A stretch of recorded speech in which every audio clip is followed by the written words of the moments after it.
We're good. Thank you for that. Good morning, everyone. If you want to join us in a moment of silence, let's do that.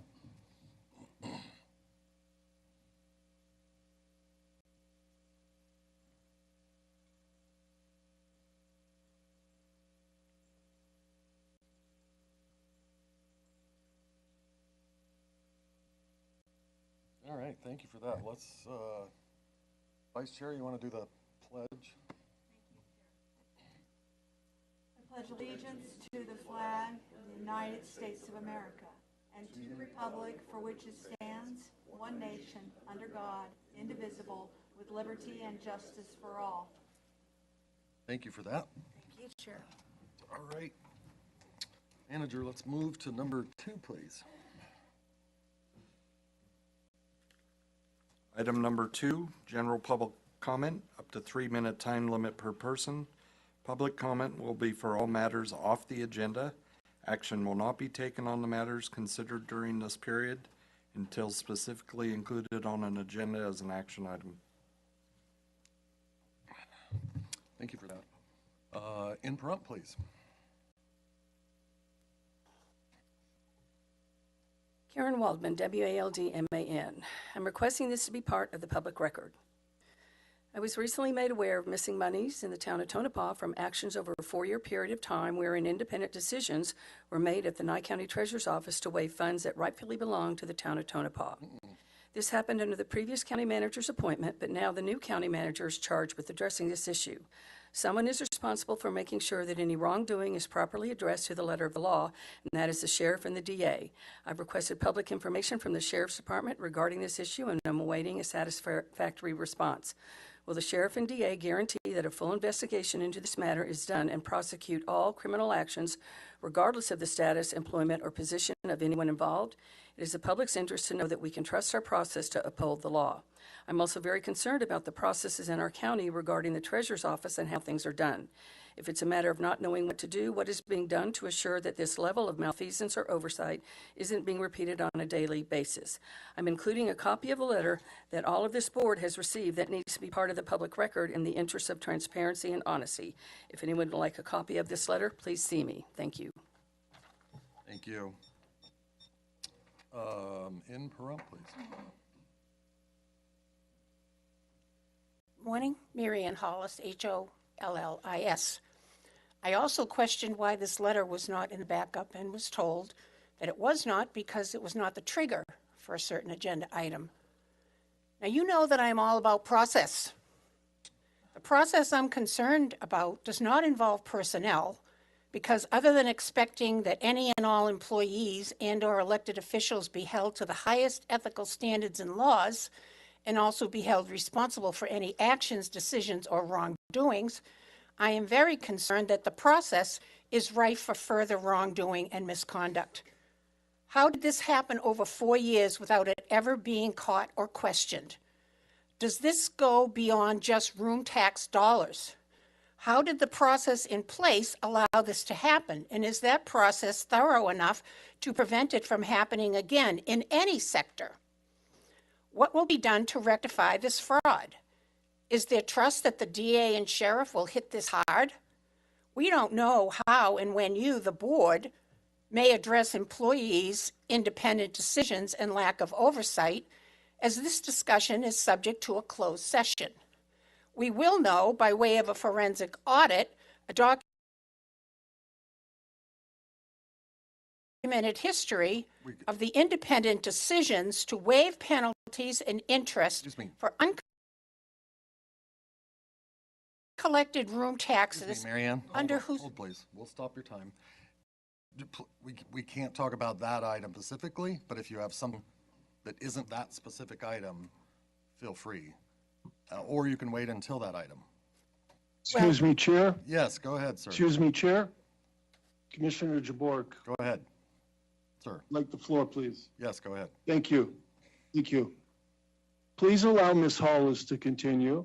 You allowed the first commenter to address the very same issue, and you've now allowed her to speak almost 2 minutes. And I would say, please, you didn't stop them before. Why are you stopping them now? Well, because the first commenter was not as directly relating to that item. but thank you for that. It was absolutely directed to that item. Thank you for that. Go ahead, Ms. Hollis.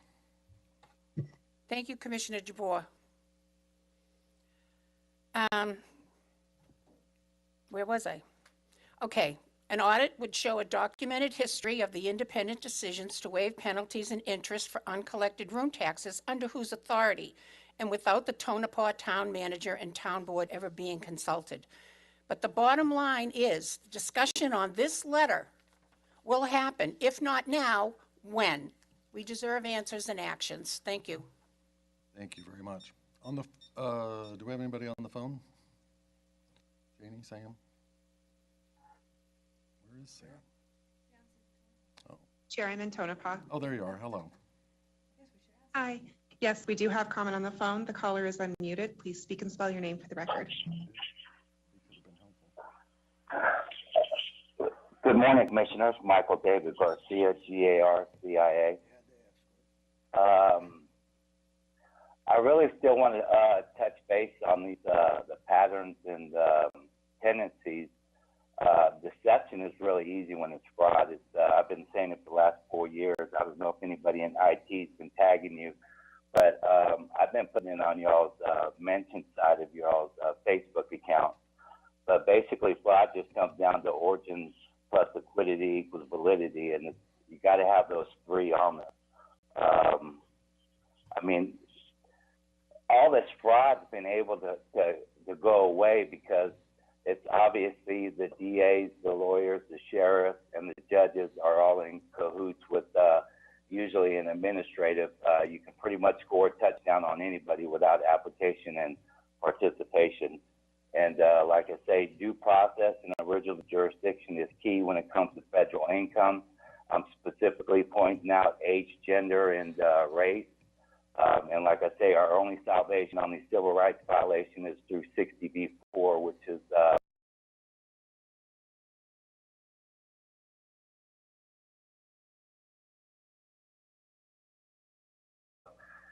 federal rules and procedures when it comes to this kind of stuff. So it's just it's mind-boggling that we don't have an avenue where we can actually sit down. You know, they say the best in litigation are the ones that don't have to go to court. And for y'all to ignore what's coming down the pipeline is really concerning when you're self-insured.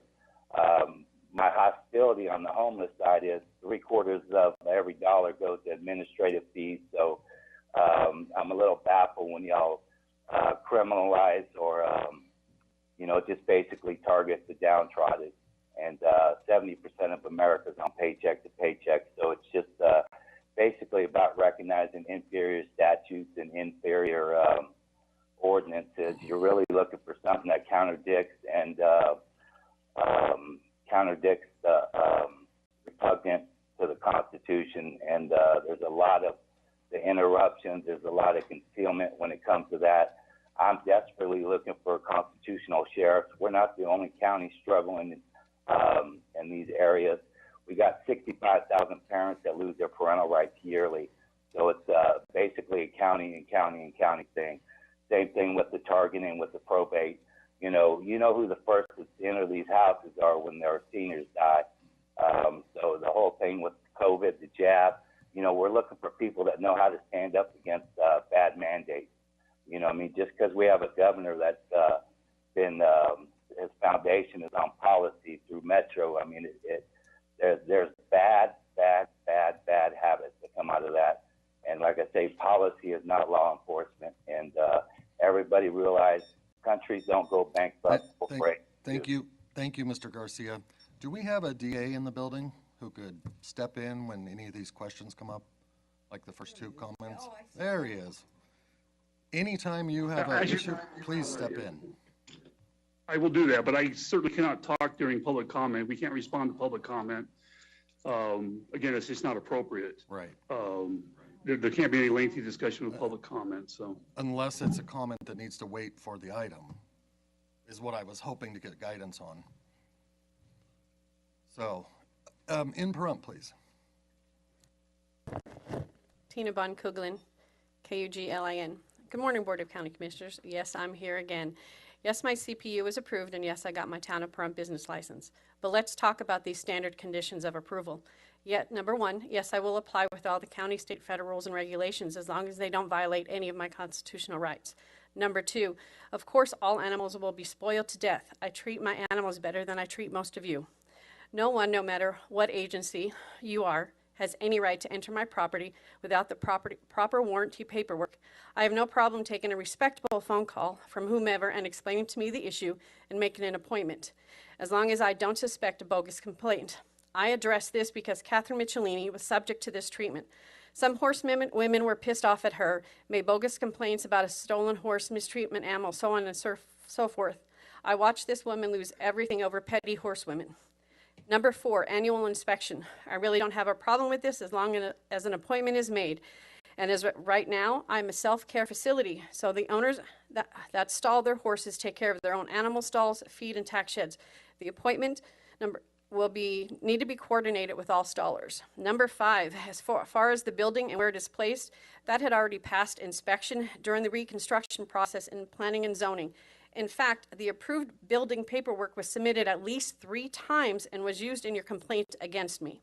Number 6, it's just another excuse to close businesses. Number 7, zoning was already approved and stamped off by Albert Camacho, so another excuse to cause issues with businesses. Number 8, don't these departments communicate with each other? I was approved on February 12th. The county already had my paperwork for the business license, but I had to resubmit it again, which I did on February 18th.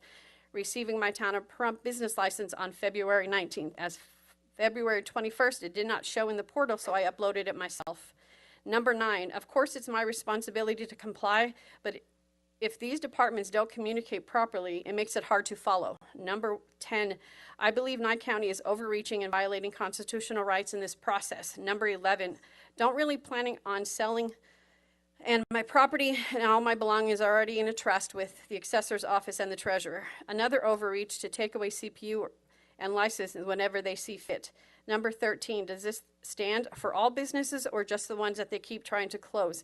It's a shame that the departments in Nye County don't spend as much time working with each citizen to open successful businesses as they do in harassing, stalking, destroying, and closing them. I'd like to submit this with the following paperwork that shows 1 through 13, which I answered. Thank you very much. Sam, do we have anybody on the phone? Yes, Chair. The caller is unmuted. Please speak and spell your name for the record. Yes, hi, good morning. My name is Laura Larson, Larsen. Good morning, Commissioners. I'm sorry I'm not able to be in your presence today. DOGE/wasteful government spending, and the top government agencies were confirmed was Health and Human Services, Defense, Labor, Agriculture, General Services Administration, Veterans Affairs, Treasury, Federal Communication Commission, Social Security Administration, and Small Business Administration. Do you know what the top one was? Health and Human Services, $2.7 billion in wasteful spending. And that's what happened last month when you guys approved, 3 of you approved something through Health and Human Services, through the NGOs. This is not right. I don't know where all this money is coming from, but I'll tell you right now, it's coming from the taxpayers. And if we say that we don't want it, then you guys should listen to us as our representatives. If you guys are for the people, okay, it's our life, liberty, and the pursuit of happiness. You need to follow what we want you to do, and if there's evidence and facts regarding the fact of things that should not be done that does not benefit the community, okay, and we know these NGOs, they're not benefiting the community. It's most of that waste was going towards administrative fees and anything to do with that. It has nothing to do with the people. And I would appreciate you guys think about the people before you guys approve some of these things that you guys are doing by spending our money. Okay? So thank you. Have a blessed meeting and have a good day. Thank you for that. Imprompt, please. Darrell Lackey, Lackey. You know, it's a shame you can't get somebody to come in here and pray for your meeting, you know? What is there, 30 churches in town? So what is there, some kind of prevalent evil in here or something? You know, my parents were Gideons, distributing the Bible and all, you know, when I was a kid. I've been to more Bible studies than you could possibly stomach. I've also been in the Freemasons. I was an entered apprentice. And I quit. I do things to find the good in things. I'm not in a lot of things right now because there's not a lot of good in things that are available for people. And it's engineered that way to eliminate hope for the people. And here you are making decisions, you know, for your own benefit in the long run. Nothing for the people. You know, I have a program to end homelessness and poverty that I want to start here, but you can't let that happen. Your heroes, your upline, they wouldn't like that. All your uplines. You know what upline is, you know, the ones that you're actually working for, other than each other. You know, I've been on Facebook. I talk to people about diet and why people are sick because they eat dead animal and cow mucus and chicken embryos. I went vegan 7 years ago, and now I don't have gray hair or glasses anymore, and I stand upright.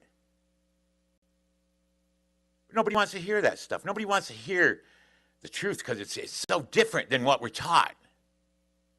The human body is designed to last 150 years. We're lucky to get half that because of what we're taught to eat. People think that eating a dead chicken somehow is healthy. We got a lot of cleaning up to do in this country, or we're losing it. You know, y'all should look into how the United States got the top half of Mexico back in, 1848, when they sent a division down there and they put a gun to the president's head and they made him sign the paper and they left $3 million on the floor. And that's how we got the top half of Mexico. It's not like what the school book said. But you know something neat about Mexico is if you have a job in Mexico and it's payday, you get all your money, all of it. Nothing's taken out. And when you retire, the government taxes the businesses, and that's what they give to people that retire in Mexico. You know, we're taught a lot of nonsense, and TV's going to demonize Mexico because Mexico broke away from the two-party system. Now they're flourishing. They have their own refinery. They're building their military. And they say, oh, what about the cartels and everything? Well, the United States is the one giving them the weapons. So, you know, Claudia Sheinfeld, I'm probably pronouncing that wrong, she's going after the arms manufacturers here in the country to be more responsible. So I want to go after people to be more responsible. So here I am. Thanks, Darrell. Imprompt, please.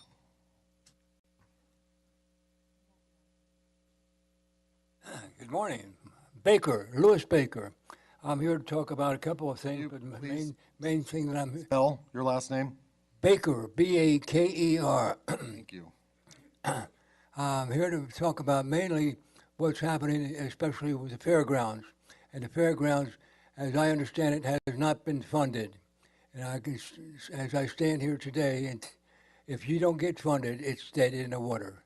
So the most important thing right now is not out of the hyperbole about what they're going to do, because they haven't even got the design together.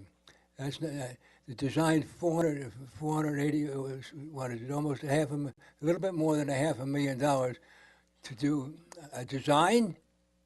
I'm a general contractor, and I don't have that high a limit, but the bottom line is that's outrageous to think that you'd have to pay that kind of money just for a design, nothing to do with the build-out and nothing to do with the overall concept. Where's the marketing plan? Where is the master plan? All of these things have not been answered, and the public is demanding answers, so much so that they're putting pressure on us. So we've put together a television show that'll start airing next Friday, and it's called Your Opinion Matters. And what it is we invite people from the commission or wherever to appear on the television and answer questions from the public.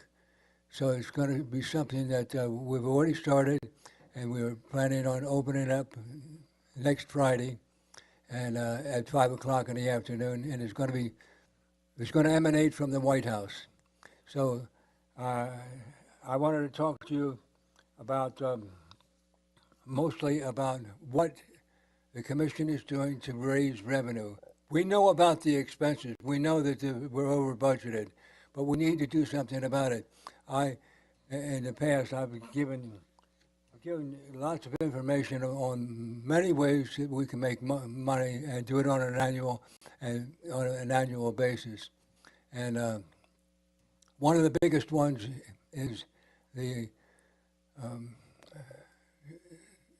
motorcycle Sturgis type event. That will raise millions and millions and millions of dollars. If we establish it here, they won't be able to do it someplace else like in Las Vegas. If we don't do it here, we're going to lose the opportunity. Anybody that knows anything about Sturgis knows that they make millions, millions and millions of dollars in about 3 weeks' time. So I'm asking you to look into these events so that maybe we can do the same thing. Again, if we don't, we're going to lose it. Now that's also, I meant to bring inside the future for the automobile, but I didn't bring it in, and I don't think I'm going to have time to show it because I only got 3 minutes. Thank you, sir. Commissioner Jabor, do we have anybody up there? We have people, but nobody wanting to speak at this time. Thank you. How about on the phone, Sam? Yes, Chair, the caller is unmuted. Please speak and spell your name for the record. Morning. This is Tim Bohannon, Bohannon. My part of public comment today is regarding a bill that was, or a resolution that was passed in 2021. It's 2021-05, which was passed by this commission to back the blue. Those of you that live in Mountain Falls and other areas, you may be seeing some letters from your HOA trying to eliminate the use of blue lights as reference to supporting law enforcement officers and, of course, other military folks as well. So my concern is this. You know, we have a good resolution that was passed showing support of law enforcement officers. And out here, if you're under an HOA in Mountain Falls, you can't support them from that direction. There may be some other alternatives that we're working on, but at this point in time, you can't put the lights out. And I want to raise that to awareness of those who live in Mountain Falls and awareness of our community of saying, hey, back to blue. Semper Fi. I'm out. Thank you for your patience. How about here in Pahrump? Diane Southworth, Southworth. I have a few concerns, but the main one I'm concerned about is I was looking at what the food pantries are doing. They're feeding about a little over 11,000 people a month. If I'm right, that's about roughly 20% of the population, close to it. With the prices that'll be going up here shortly and what goes on, I think we're going to have more of a problem. So I'm wondering if there's anything that can be done or will be done, or the neighborhoods can get together and maybe work on a program to help them. I have a new mantra, and it's off of an old song. If helping people is wrong, I don't want to be right. Okay? So there's that. There's also, I would like to say that the next time someone brings up a good program for workforce housing, that you just automatically don't dismiss it. We need it. We need smaller housing. I'm not talking about tiny homes necessarily, although some of them would work. I'm talking about 900 to 1,200 square feet, 2 and 3 bedroom homes that would help these people that are trying to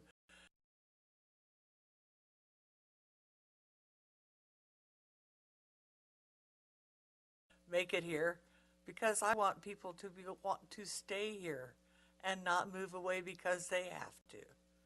So think of those things and think of the other things that we can do to help the veterans and all the different things. And just remember that we're working here for everybody in the county. Thank you. Thank you, Diane. In Pahrump, please.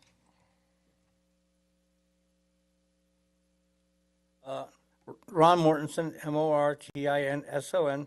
The first thing I'd like to bring up was I put in a public request for the invoices on the badges and uniforms, and while yes, they're okay, reasonably priced, fact of the matter is that Commissioner Jabor had mentioned that code enforcement are not allowed to have these items, and that's a problem. And then another issue is I saw a huge number on the front page of the newspaper concerning money intended to be spent for plans, and I've been told the number's different than what the number was on the front page of the paper.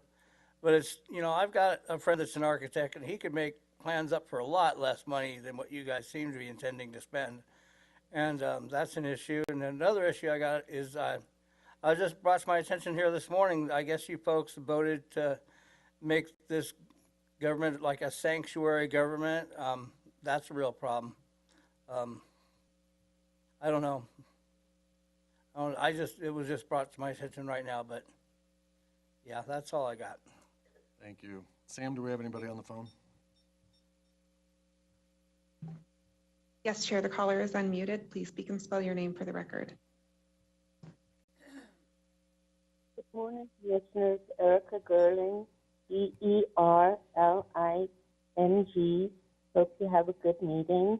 We're busy up here in Beatty, as always, and we'll have some comments later on in the meeting. Thank you. That's it for now. Thank you, Erica. In Pahrump, please. Good morning, Kayla Point, last name Lapointe. I'm here for two reasons. First being, I'm going to leave a flyer with Janie for each of you about a cake auction for Nye Cotillion, and it's on April 5th. It's at the Moose Club. We're having a kids part that'll be from 4:30 to 5:30, where the kids can decorate a cake and have it judged and win prizes. And then the adult portion is from 6 to, I think, 9. But anyway, I'm going to leave that with Janie. That's the first thing. We are off the ground with Cotillion at J.G. Johnson. This last week, I asked the kids what county they lived in.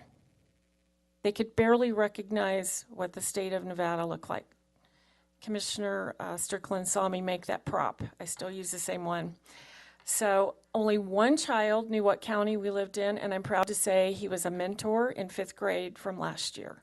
So we are trying to teach the kids some things about their state, some things about their county, how government works. So anyway, that's just part of what we do.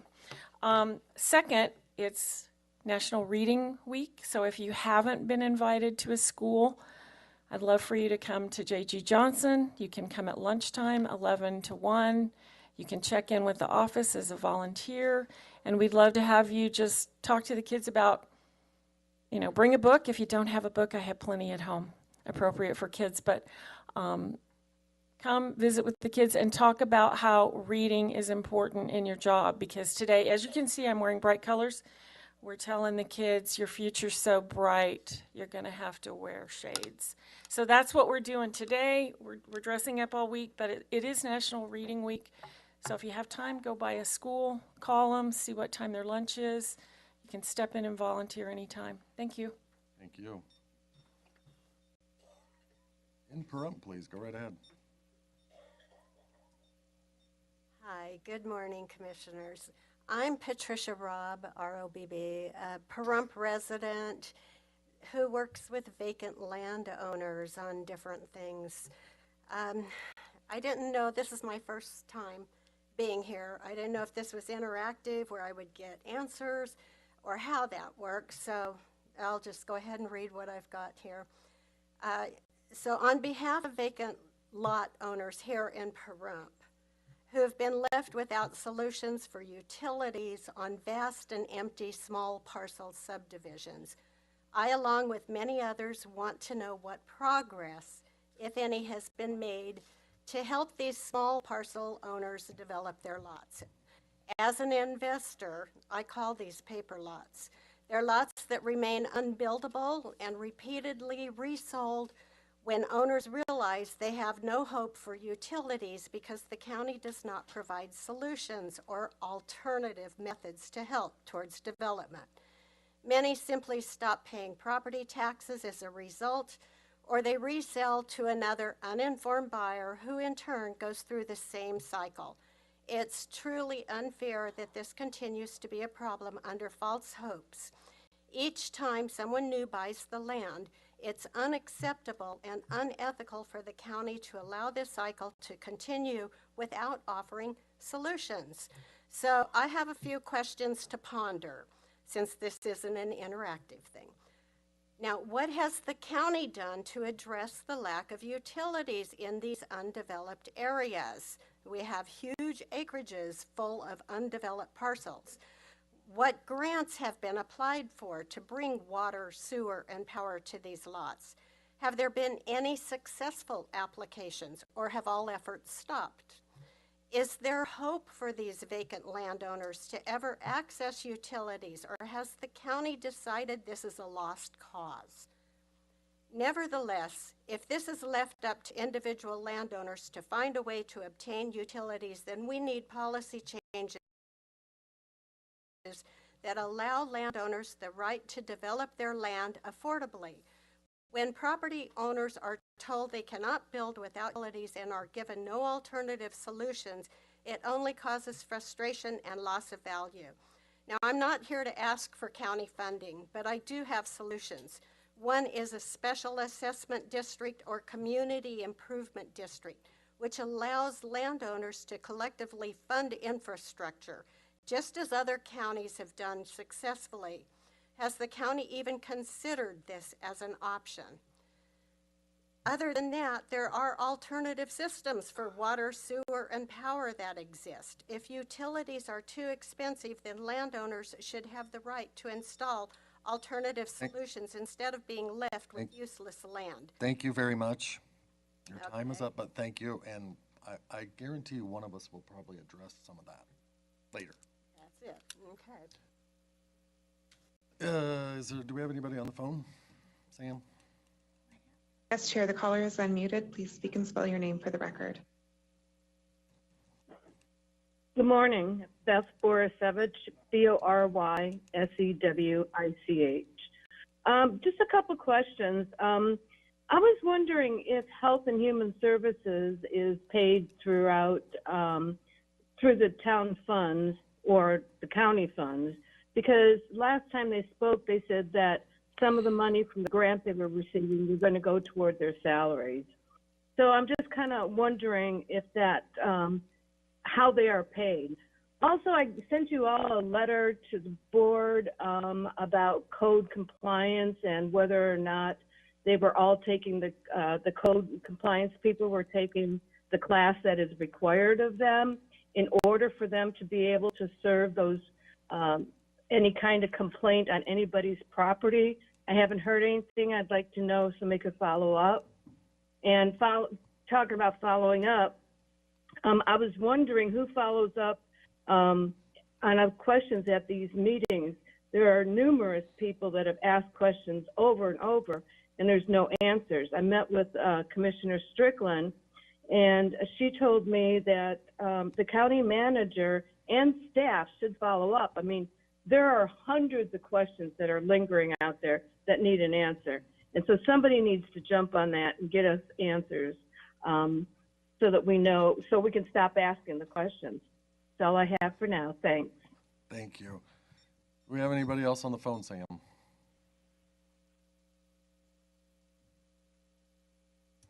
No, Chair. All right. Seeing and hearing no other public comment, we're going to close that out and move to number 3, please. Item 3, Commissioner Manager comments. This item is limited to announcements, brief discussions of public comments, correction of factual inaccuracies, direction to staff, or topics proposed for future board meetings. Lengthy deliberation of topics not on the agenda is prohibited by the Nevada Open Meeting Law. Thank you for that. On the left, Commissioner Bain. Nope, Commissioner Koenig. Oop, time's up. Just kidding. Nothing right now. Thank you. Commissioner Jabor. Thank you, Chair. I would like to address something that was mentioned earlier by one of the commenters on the phone. It's very disappointing to know that not just because we as the commissioners signed off on a resolution in 2021 to absolutely support and back law enforcement, but that they're being forced to remove their blue lights representing law enforcement, backing the blue. I can only suggest, if the caller is still on the line, is to request a copy of that resolution. Go to, and I understand there's HOA there and CCNRs of the community of which he lives in, and to go to that housing administration and try to reason with them, showing them the backup, the resolution, and that it's so very important, especially where it's not gated, that the public coming in that are not neighbors friendly would be driving through, and when they see those blue lights, they know that we are supporting law enforcement, and so are the neighbors in the neighborhood, and it will actually serve as a deterrent, and hopefully these people would leave Pahrump. But that's my suggestion to the caller, and if he wants any additional backup, I'll be happy to work. It's not my district, but I'll be happy to work with him and the other commissioner if she's working on that currently with the individual and that HOA. And good morning, everybody, and thank you for being here today. Thank you, Commissioner. Vice Chair, you got anything? Yes, I'd like to answer to this. Thank you, Commissioner Jabor. I was not aware of this till Mr. Bohannon brought it up just now, and thank you for the offer. I would appreciate very much. There were some things that I'd like to answer to, but I'd like to start immediately with an apology to Karen Waldman. At the meeting our last meeting, she brought forward stating that the Nye County Coalition is going to be managing the fairgrounds, the Civic Center, and I had totally forgot there was a document that existed that was done in 2020 that did state that went forward to the Bureau of Land Management. So my apology is to reach out to her and say, you had done your research and I simply forgot, and I hope you'll accept my apology. Thank you for that. And then the gentleman he wanted to talk about Sanctuary City, and we're going to talk to that. Please refer to item number 12. You'll find that we are declaring otherwise. There was an OHV workshop this past weekend for the OHV experience, and that is coming right along with the kiddie track. I'd like to thank Public Works for what they've done out there. It is coming together along with all the volunteers, along with Jimmy Martinez. If you have any interest in that item, we will be meeting at 5:30 at the Veterans Memorial building this Thursday at 5:30. Let's see, on to Miss Beth talked about Health and Human Services in the Code Compliance class. I haven't finished directing that, but it will get answered, Ms. Beth. You'd also mentioned something about Health and Human Services, how they were funded, and yes, we do fund them. But I would like to dial it back to Ms. Diane Southworth. You mentioned 11,000 people. I'm hoping that you're wrong, and that is a number that's reoccurring weekly, and it's different people. It's not. I'd like verification. I want the count to make sure that we are accurate, that they're not the same people reoccurring at this different places, and they're not 11,000 people, but potentially the number is less. And I would really appreciate some good work on that, please. Thank you.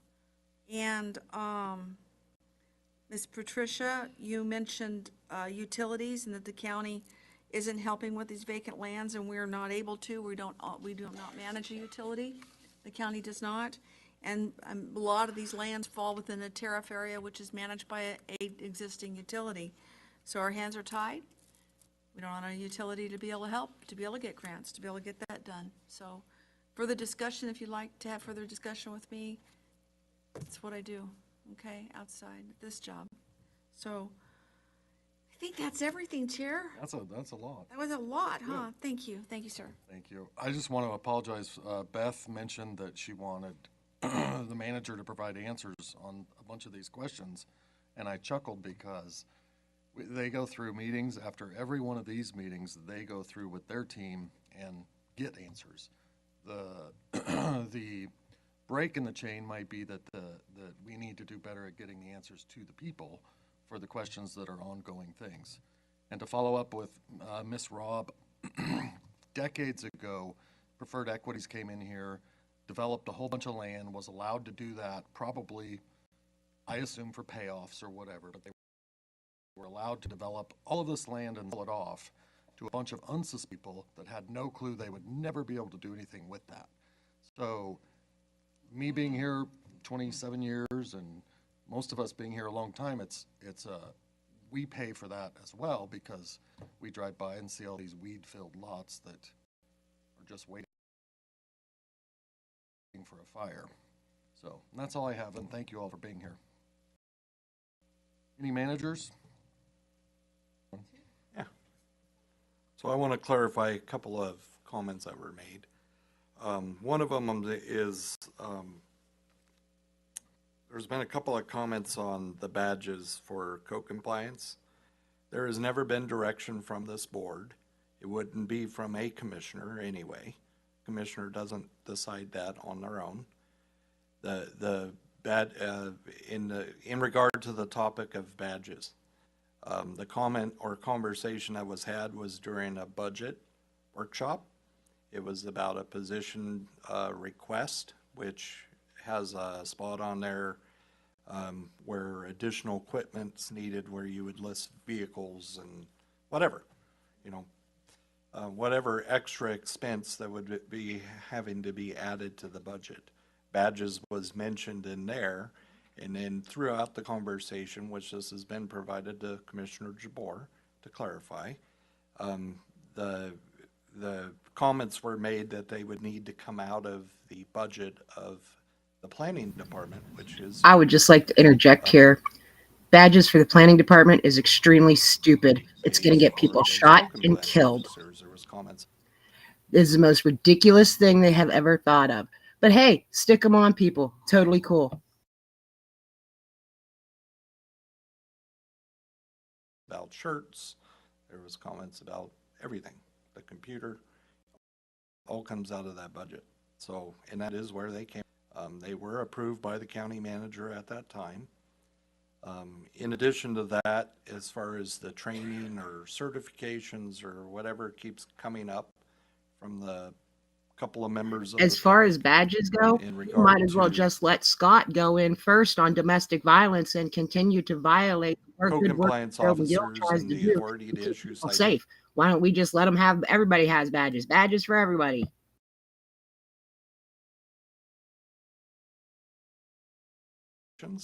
That authority was given to co-compliance through the code, and the co-compliance manual that was adopted way back in 2001. So that's where that authority comes from, and that is what NRS requires. That was done correctly. It hasn't been changed since. So until that changes, that's the process they follow. And then the other comment about the Civic Center in regard to the contract price for the design, it involves far more than just an architect to draw a building and some nice renderings of a building. It requires engineering. It's a site plan, which requires civil engineering. It requires a sewer and water system. It requires power, obviously. A lot of things that an architect is not licensed to design. Mechanical engineer, electrical engineer, etc. There's a lot more than just a pretty rendering of a building we're looking for, to be able to put it out to see what it would actually cost to actually build. So, And does it include the commercial pads up front?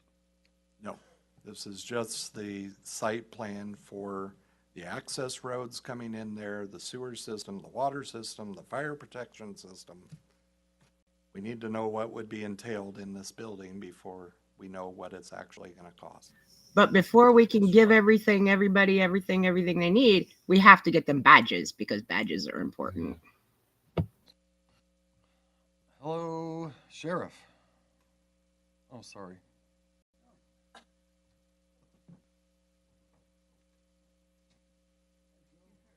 Hello, Chair. Good morning. Hello. I'm going to have to ask you to indulge me for just a moment, and I think that once I'm done, you'll see how what I'm going to say is not related to item 12 specifically. At the last commission meeting, there was discussion for the Nye Community Coalition to manage a grant that was being provided by HHS, and that program is intended to be a resource for the sheriff's office, among other agencies, to use. During that meeting, the question was posed to DJ Mills, asking if the Community Coalition reports to or could report to immigration as to the immigration status of individuals that seek their assistance. And if I recall correctly, Mr. Mills said, I don't believe we do, and I don't know if we can, but I will get back on that. That was his, in summary, his response, paraphrasing. There's been a lot of talk over social media, and as we all know, if it's on Facebook, it must be true. But in this case, it's not. And I'm going to come to the defense of the commission. No, Joe, if it's on this live stream, it's true. The social media going around is that we are not going to arrest people with illegals. That we are, to clarify that, we are not going to arrest based on the fact that he is illegal. If an individual is arrested, when they go through jail, they are asked their origin, basically their immigration status, and if there's some reason to believe they are not legal, then they are reported to ICE, and ICE screens that individual. To say that this Fast and Most program through the coalition is making us a sanctuary county is far from the truth, in my opinion. And I can tell you that that is never a consideration in my mind. So, and then finally, I guess the last thing I would say is, again, as I said at the last meeting, the mental health aspect of the Fast and Most program, those individuals will not be responding to our calls for service with us at our request in tandem in any way. It is a after the fact, or if there's not a criminal action to be taken, a resource to solve a problem at times. I hope that clarifies that. Thank you. Thank you. In Pahrump, finally.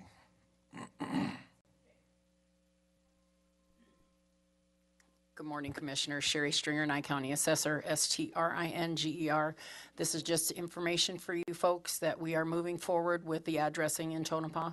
It will become effective as of July 1st. Letters will be going out on March 6th. We are working on our website to put the old address along with the new address, so there isn't any confusion there. So I just wanted to let you be aware of that. Mr. Jabor, or Commissioner Jabor, I'm sorry. I'm sure you'll be receiving a lot of phone calls as I will, but we have to move forward, and I just wanted to make you aware of that. Chair, may I direct a question? Thank you. Thank you, Sherry. I've seen you do Amargosa and now Tonopah. because they were incorrect and Google doesn't get you there, et cetera. That's correct. Are there other outlying counties that need help, or is this going to be the last one? Oh, no, there's Oh, no, she says, no, there's more. Okay. So we'll be moving forward, up north more. We tried to do it a few years ago with Railroad Valley, and they could not come up with street names. And I'm just there going was to a point lot of out too that it seems animosity, that so some we people just showed kind up of to let. work today and they chose their wardrobe out of the Zelensky closet and the Zelensky catalog because some of these Go people for don't right now, respect the but we office will wear be suit. having to address that. I'm sure probably Manhattan, Belmont, and further north. If you need some help, let the commissioners know. I will. Thank you very much. We'll go Appreciate that. knock some doors. Thank you. All right. Thank you, Chair. Thank you. In Pahrump, Miss Christie.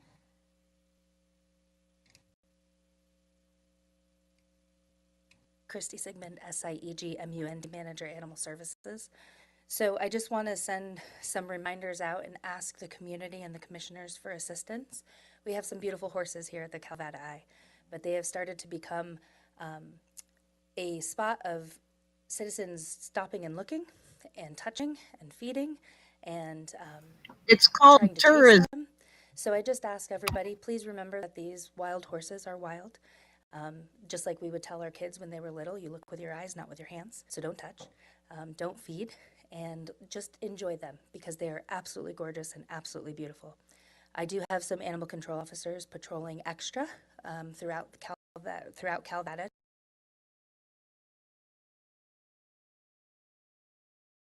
to make sure that there are no incidences or we can keep things incident-free. So just an ask there. Some statistics for you. In February, we took in 104 dogs. The 104 intakes, only 23 of them were returned to the owner. So we are still on that downward slope of owners not coming and reclaiming their animals. We did have 53 adoptions, so we were very excited about that. But we still fall short. We are taking in more animals than we are seeing going out. So just a reminder, please, if your animal gets lost, come and grab it. Come and pick it up. We want it to go home. We don't want it to stay with us. Some additional numbers for you. I mentioned in the last meeting that since Tales of Nye County closed, that we've been taking over the TNR at the shelter and with our animal control officers. So we took in 81 feral cats in the month of February, and we spayed and neutered them and got them up to date on all their vaccinations and relocated them, returned them back out for the community cat program. But that was an additional $4,860 that originally was not in our budget that we spent on that. We will continue to do this program because it is a benefit for the community and a benefit for the animals. But just to give you an idea of keeping this on your radar, because it is something that we weren't ever planning on doing before, and now we are because we don't have a local resource to continue it like we used to. And again, a reminder, spay and neuter your pets, please. 98% of the animals that come into our shelter are not altered. So it's actually more than that. It's only between 1% and 2% that we get in that have that are altered, that are sterilized. And that absolutely contributes to how many animals we're seeing come in and how many animals we're seeing as strays, because we have so many babies that are just being born out in the community. We have had an uptick in volunteers over the last few weeks, and I'm very excited about that. The team is super, super excited about that. So thank you to the community. Thank you to everyone who advocates for volunteering at the shelter. It's been absolutely wonderful. And everybody knows that we're short-staffed, and we're even shorter staffed. As you probably see, we have a position available. So I just want to give a hat tip and a kudos to the team. We have an absolute fabulous team that works really hard, wears many hats, and they get the job done each and every day. And especially up in Tonopah, we have an animal control officer that is a one-woman show, and she is fabulous. She is absolutely fabulous. So just a public shout out to the team. They really are doing a wonderful job. Thank you. Thank you. Sam, do we have anybody on the phone? Any managers? No, Chair. Thank you for that. All right, we're going to close that out and move to number 4, please. Item 4, approval of the agenda for March 4th, 2025. The only item we will be removing is item number 5. All right. let's, so I'm gonna jump, I usually don't, or at least I try not to, but we have somebody out of town on number 18. Is that correct? So let's do 18, please.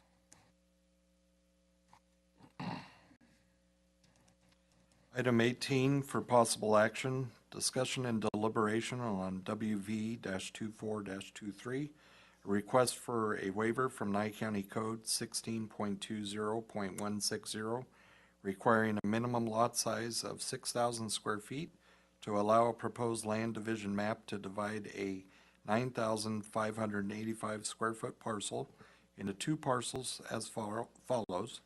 Parcel 1 would be 4793 square feet net, and parcel 2 would be 4792 square feet net, and to allow each lot to have approximately 34.60 and 34.86 feet of road frontage, where a minimum requirement of 60 feet of frontage along a road or street right-of-way on property located at 1403 Saltbrush Court, Tonopah, Nevada. Assessors parcel number 002-211-01. Kevin Haskew, PLS, is the agent. And I'm sorry, Manager, the parcel number was 002221. Sorry, 002-221-01. Thank you for that. Who's, oh, hello. Good morning, Commissioners. Steve Osborne, OSB-ORNE, Interim Planning Director. So this is a lot that is owned by two different families, and basically they want to split it so that they can each own their own half. It's currently just being used for storage. There's no house or buildings or structures or anything. But in splitting the lot, they come up against the 6,000 square foot minimum lot size and the frontage width requirement. But both of those can be waived by the board. So that's all I have on that. I'm glad to answer any questions. Or do we have any questions, or do you want to open it public? Let's do public comment. Do we have any commenters? Oh, sorry, go ahead, Commissioner. Excuse me, Chair, thank you. I do have both homeowners here in chambers in Tonopah, if you'd like to hear from either one. Cool, thank you for that. Let's see if there's any public. If not, then we'll go on to Thank you. questions from the board. Is there anybody on the phone, Sam? Yes, Chair, the caller is unmuted. Please speak and spell your name for the record.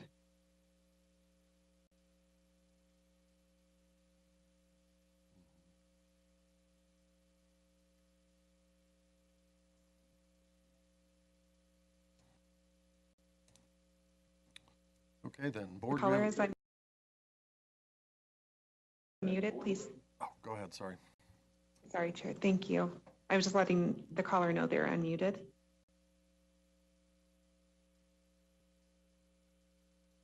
We can move on if you'd like.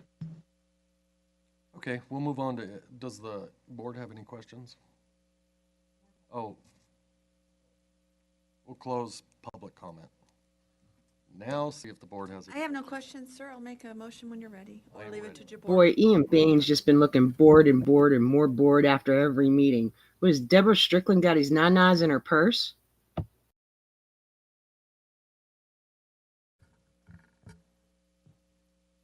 I'm sorry, Commissioner Strickland, I missed what you said. I said I'd leave, I Apologies. wish him, and then I realized I would leave it to you, sir, if you would prefer. Well, thank you, thank you, Commissioner and Commissioners. I appreciate that. And I appreciate the Planning Director, Steve Osborne, coming up and giving us a preliminary explanation as to what's happening. And I know the property. I know both of the homeowners. They live on each side of this property. And the purpose that they purchased the property in between was so nobody could come in and build in between, and they had more privacy and eventually more land to their respective parcels. So I appreciate this coming forward, and I appreciate being able to speak on it. And if there are no questions, I'll be happy to make the motion. Go ahead, Commissioner. Thank you. I move to waive from Nye County Code 16.20.160. My notes say it would require a motion to approve that same WV 2423, sir. And the recommendations, or did I miss something?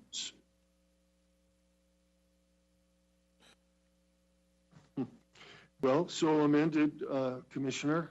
And seconded, Commissioner, thank you. All right, we have a Thank you. motion on the floor and a second. If there's nothing further, I'll call for the vote. Aye. Aye. Aye. Or is aye? Boscovich, aye. That carries 5-0. Let's move on to number 6, please.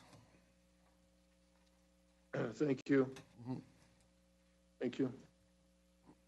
Item 6, 10 a.m. for possible action, public hearing on the results of Public Works identification and determination of improved roads and streets maintained by Nye County during calendar year 2024 for the purpose of compliance with NRS Chapter 365.5508 with respect to proceeds of taxes or tax levied pursuant to NRS 365.180 and other matters properly related here thereto.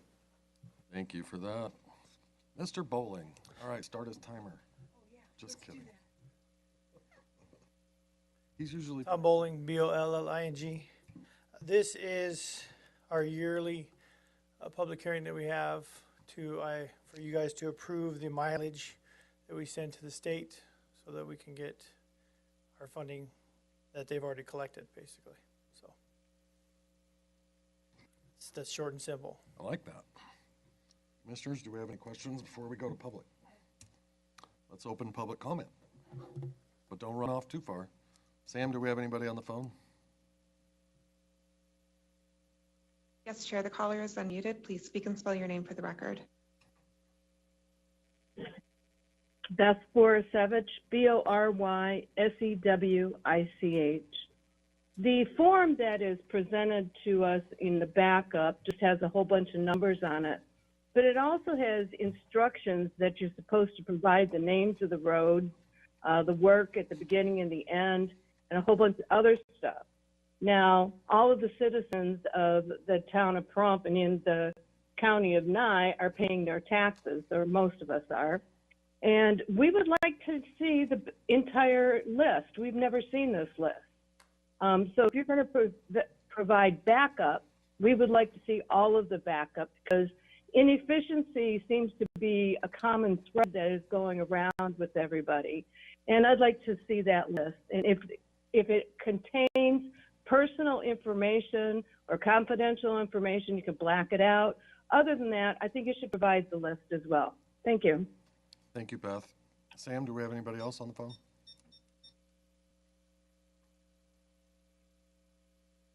No, Chair. All right, we're going to close. Hold on. Go right ahead in Pahrump. Karen Waldman, W-A-L-D-M-A-N. I would just like to have some clarity, because it says that the public road mileage he's certifying are 9,035.76 centerline miles of public roads and streets. The number of paved miles is just under 1,301 miles. Number of unpaved miles is 7,700 plus miles. But he's certifying there are over 3,000 motor fuel tax centerline road miles maintained by Nye County. So I'm just kind of curious, if only 1,300 are paved and there's 3,000 maintained, does that indicate that they are actually also maintaining 1,700 unpaved roads? And why not the rest of them, or why? How do they even choose which one of those got maintained? Thank you. Thank you for that. All right, now I'm going to close public comment. Director, do you want to respond to that? Tom Bowling, B-O-L-L-I-N-G for the record again. Yes, she is 100% correct. 1,300 paved miles, over 1,700 of unpaved miles that we maintain yearly. On top of that is the extra mileage the rest of the 7,000 miles that are unpaved, that we have to make sure that police, fire, emergency services can access to whoever lives out there or whoever might want to go into those remote areas. So the real mileage that we maintain is 9,000 miles. So now you know why our job is so daunting. Very large county. Yes, it is. And then to answer the other question is, yes, there is hundreds of gigabytes of data that we send along with this form to the state, so that it identifies every road mile that we have on this form. If we were to put it in the backup, it'd be 800 some odd pages.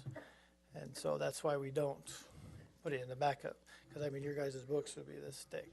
If they would like to have that data, if they can request it from our department, and we will give it to them.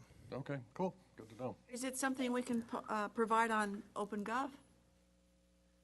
No, I think it's too big for OpenGov. Too big? Yeah, Wouldn't be able to open it? I don't think so. Can't open OpenGov if you have that big a document, is that what you're saying? I've never tried it, so it's huge. Like, when we sent it to the state, they came back and said the link wouldn't open because it was too large. We had to send it in multiple different. Okay, thank you, Chair. Cool, yes. Commissioners, got anything else for Director? Commissioner Jabbar? No, thank you, Chair. Thank you, Director. Cool. All right.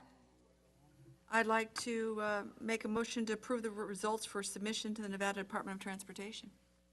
DeBoer seconds. Got a motion and a second on the floor. If there's no further discussion, I'll call for the vote. Aye. Aye. DeBoer's aye. Boscovich, aye. That carries 5-0. Thank you for that. Thank you. And you betcha. Let's move on to number 7, please. Item 7, 10 a.m. timed item for possible action, public hearing, discussion, and deliberation to issue an outdoor festival license to David Berukowitz for the PDOP Pumpkin Days to be held October 23rd through the 26th, 2025 at Ian Deutsch Memorial Park, 1600 Honeysuckle Street, Pahrump, Nevada. Thank you for that. Good morning, Dave. Morning, Commissioners. David Berukowitz, Boruchowitz, as president of PDOP. Questions for Dave? No, it's a great event, but I would like to say that the commissioners need to consider issuing this outdoor festival license to PDOT, not to Mr. Berkowitz, and I'd like to see the language changed in the future because that's unnecessary. We don't issue a Wild West extravaganza to our now deceased Sheriff Worley, who was the one who put it on. So when I get around to making a motion, hopefully you'll let me do that. I would not include your name, just so you know. It was on my list of things as a request from us as well. Thank you. Thank you for Darryl. that. And it's a great event for the kids. All right, let's open public comment. Do we have anybody on the phone? Yes, Chair, the caller is unmuted. Please speak and spell your name for the record.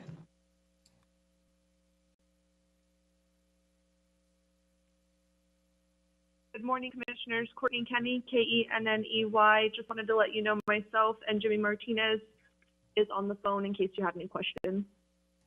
Thank you for that, Courtney. Sam, do we have anyone else? No, Chair. All right, seeing no other public comment, we're going to close that out. Commissioners, do we have anything? I just want to do a shout out to both Courtney and Jimmy Martinez that yes, they indeed provide a great deal of support for this event to make sure it's successful. And it is a fun event. Take the grandkids, it's a blast. It's been going on a long time, too. 16 years. That's a long time. So, Chair, I'd like to make a motion. Please do. To issue an outdoor festival license for the PDOT Pumpkin Days to be held October 23rd through the 26th, 2025. Got a motion and a second. All those in favor? Aye. Aye. DeBoer's aye. Boscovich, aye. That carries 5-0. Thank you for that. Thank you, Commissioner. Let's do number 8 real quick, and then we'll take a comfort break. Item 8, 10 a.m. timed item, presentation by Misha Allen and Haley Mayo. extension educators regarding the fiscal year 2024-2025 first and second quarter report for the University of Reno Extension in Nye County. 5-minute time limit per location. 5 minutes per location. Wait, what? Okay, 5 minutes. How are you? I'm good. How are y'all? Good, thank you. Good morning. This is Misha Allen, ALLEN, UNR Extension Educator for Northern Nye County. And, oh, we got ahead of ourselves here. I don't think I have control of the PowerPoint. Can someone take us back to the, there we go. And then I know my colleague would like to introduce herself in the South. Haley Mayo, Extension Educator in Southern Nye County, and I have control of the presentation, so just let me know when you're ready, Misha. Oh, fantastic. At least one of us can drive. That's great. Yeah, so we're here today to present our work efforts for quarter one and quarter two. Give you an update on the good work we've been doing. So here with Extension, our efforts focus on, we're actually the community education and outreach arm of the university, and we're county-based. Our job is to develop education programming based off of the critical identified needs within our communities. We have a pretty wide range of scope of programming on these categories. You can see, thank you for advancing the slide. I always have to read them because I always forget one, but we have the community and economic development work, personal and family development, horticulture, agriculture, natural resources, and health and nutrition. And if you'll go to the next slide, I can talk a little bit about what we're doing up here in the north. So for our personal and family development, we've been pretty busy in these first 2 quarters. We had a 4-H Round Mountain field trip to Death Valley. You can see that picture there. We had our 2nd annual volleyball camp, which was supported by donations from Black Rock Silver. And we had our community craft night. That has just been wildly successful. We initially started it as a 4-H event for youth, but the community, the demand from the community was that people wanted to be able to attend as adults. So I'm really excited that our work up here in Tonopah has really kind of garnered this intergenerational efforts and programming.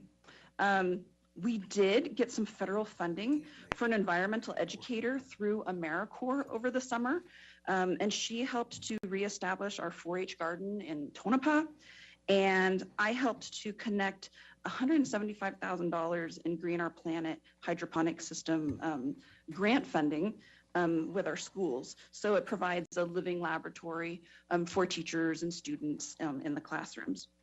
We're also preparing for our annual career fair with Tonopah High School, and we're pretty excited about that.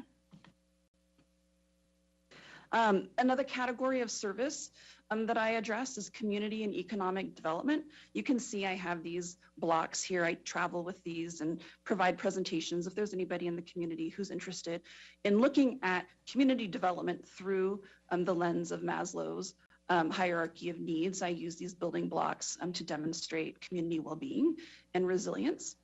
I do want to give a shout out to Tonopah Main Street, who did cover travel expenses for us to be able to bring our state specialists in community development to Tonopah, providing 2 leadership development sessions, moving Tonopah from good to great. And then agriculture and natural resources. So I continue to be responsive to community opposition and looking for solutions to traditional single priority solar. So I do continue to offer presentations in regards to agrivoltaics specifically, but also work on ecovoltaics. And that is in summary of our detailed report that is in backup. And then I'll hand this off to Haley. Thank you for that. Here in the southern area of Nye County, we have a focus in 4-H and horticulture is what my staff and I have been providing.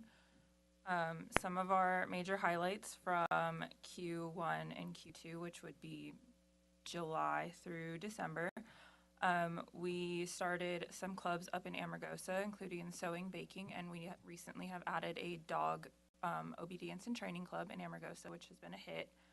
One of those pictures seen here is we had a gingerbread house decorating for their Amargosa community Christmas celebration. The kids were able to build those houses as decorations.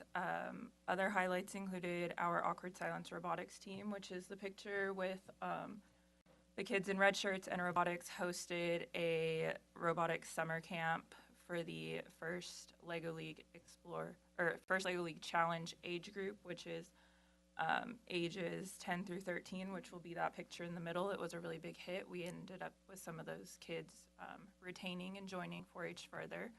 We also had Wordplay Cafe, which is our creative writing club, hosted a summer writing camp. And one of our new clubs here in Pahrump, which has been a big hit among youth, is Life After 18, which has been teaching adulting life skills to youth so that they know what they're in for when they graduate out, including how to read contracts, rental agreements, buying cars, going over debt, credit, all of those good things. Checkbook? Yeah. Budget? Budgeting, yes. Checkbook. Let's work on checkbooks. We'll have it added. Thank you. Who uses checks? What's a checkbook?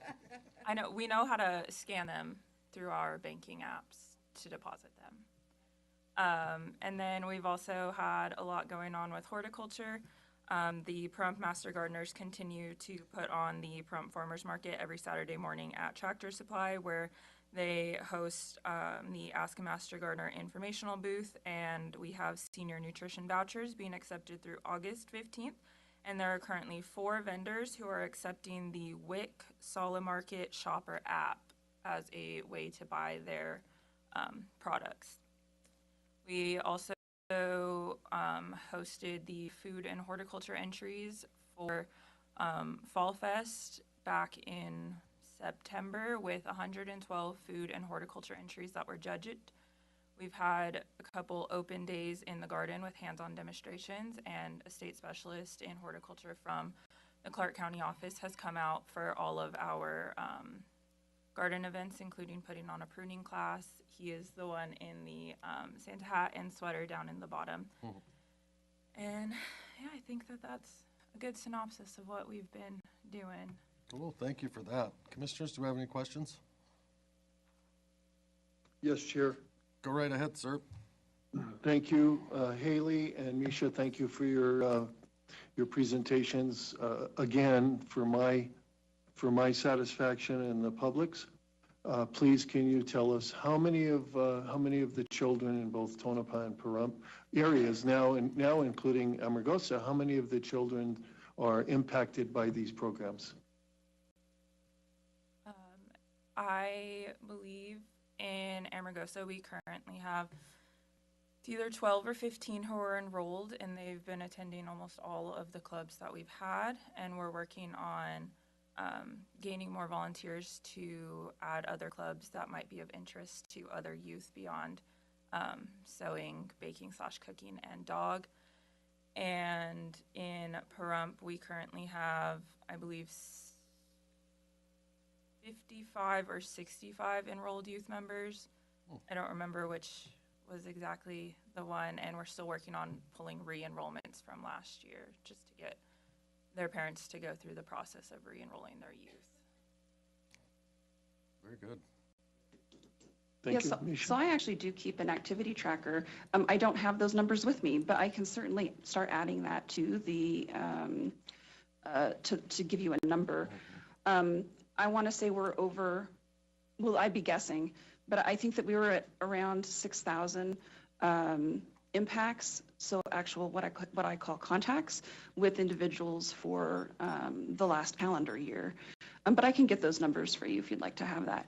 Our 4-H here looks a lot different than it does in the South. So we have a pretty robust program in Round Mountain with officially registered members. We've had to be creative here in Tonopah. We don't have the level of volunteer commitment. So like I had said, our median age here is increasing. We do have fewer families. We have an older demographic that's aging. And that's where our community programming is really taking off. And that's the beauty of extension, is that our job is to adjust the programming based off of the individual community's needs. So the Round Mountain program looks different from Tonopah. And what I'm working towards and expanding to GABS actually with SNAP-Ed and in a hiring process right now is to figure out how our services can look and evolve there also. Thank you, Misha. So it wasn't a trick question, and I appreciate it. And I think the commissioners will appreciate to see the numbers with your detailed tracking. I certainly appreciate that. One of the points is that, you know, we'd like to know, the public wants to know, and the public, they are parents and volunteers as we speak, right? And so it took almost a year of Amargosa Town Board member coming to our meetings and requesting that the program be expanded to Amargosa. And I think it's just wonderful that we have 12 to 15 kids out in Amargosa that are participating. The main problem was volunteerism, right?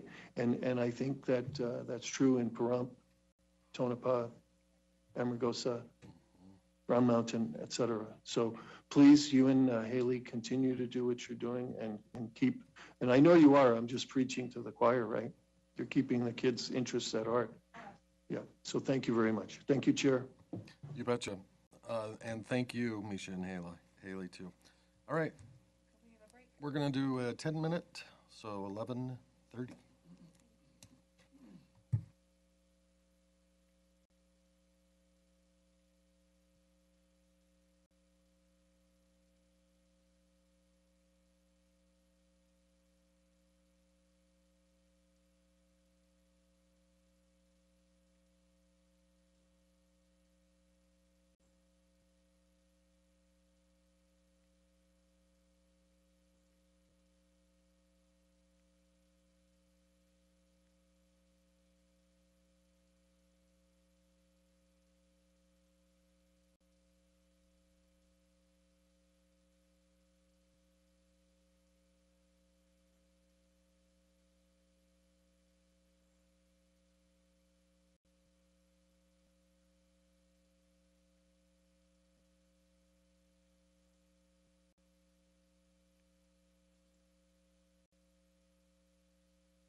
All right, are we ready to get this party started?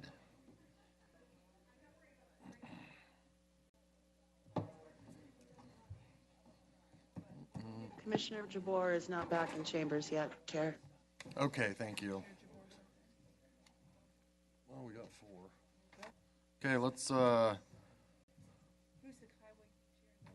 we're gonna move, actually, we gotta go to 17, so Christy can get back to the shelter.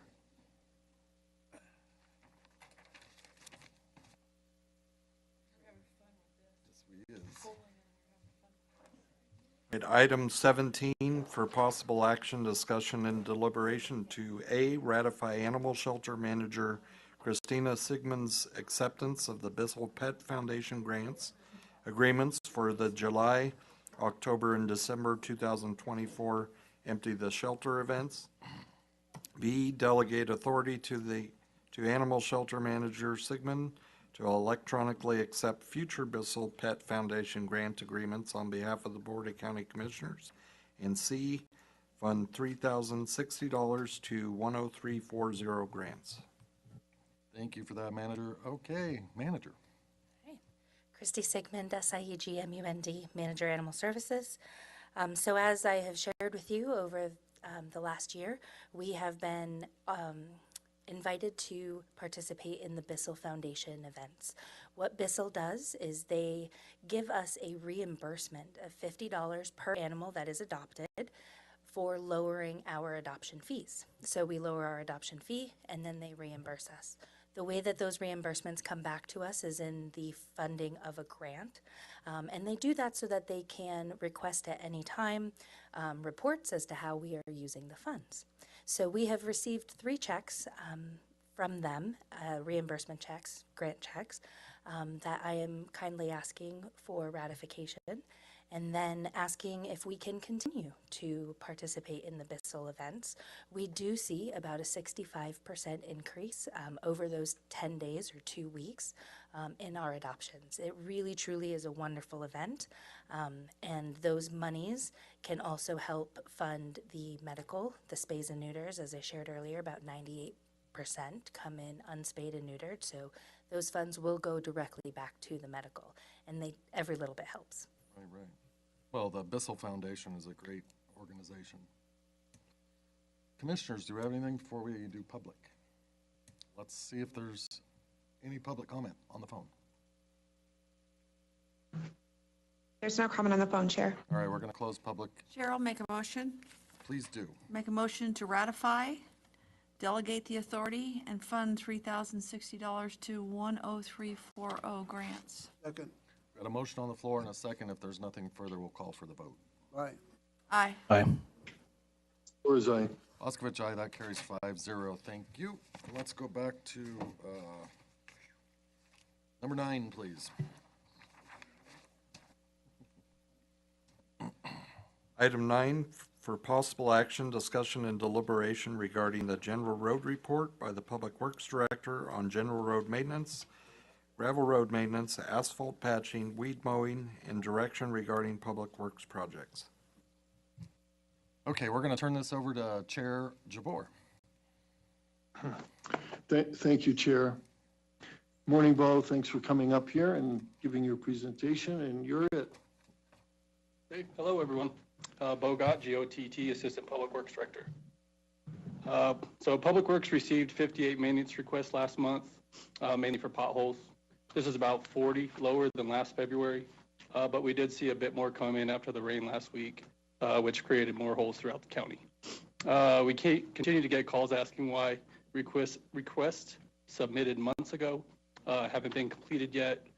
They are being logged, they are being prioritized, but despite having multiple patching crews up daily, we are still behind on them. In the Northern District, the crews have been crack sealing, pothole patching, snow plowing, and sanding when necessary. Gravel road maintenance outlying areas continues, and 2 more operators are now freed up for gravel road maintenance after finishing digging a cell at the Round Mountain landfill. In the Central District, the crews continue patching Beatty and Amargosa. Gravel road maintenance continues and remains to be on schedule. The similar situation in the Southern District, crews are crack sealing and patching throughout town. We've also been concentrating on tree removal and mowing in the easements. It's kind of a slow time of year for us. The crack sealing takes a long time, so they could be there for anywhere from a week to 2 weeks for 1 mile. So the reporting is kind of low for this. So just short and simple. Happy to answer any questions you may have. Thank you, Bo. Commissioners, any questions for Assistant Director? I'm good, thank you. I do. This is Commissioner Koenig. Bo, I'm getting a lot of complaints about we've gone out and we patched the hole and 2 weeks later the hole is back again. I mean, it's my understanding if we use the machines that we bought correctly, that should never happen. So can you comment on that for me, please?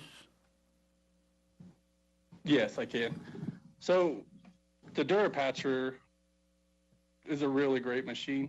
It sprays down a layer of tack, which is supposed to bind the patch to the existing surface. It does a really good job. I get a lot of these calls as well. I think what it is it's not the patch that's coming out in most cases. It's just continuing outside of the patch where the road failure is already. The whole road could be failing. We can't go in and overlay the whole road with patch material. That would be considered a chip seal or another kind of road surface reclamation. So yeah, like I said, in most cases, it's not really the patch popping out, but it is just the continuing road failures off of that patch. In other words, if you patch a hole and then the hole gets bigger, it looks like the patch is failing. Something like that? That's correct, yeah. I've noticed that throughout the years, and a lot of people do think that they do pop out. When we didn't have the rain a couple weeks ago, you know, if the patch hasn't completely cured, dried up, there's a chance it's going to pop out. So, on another note, we also do the cold mix patching.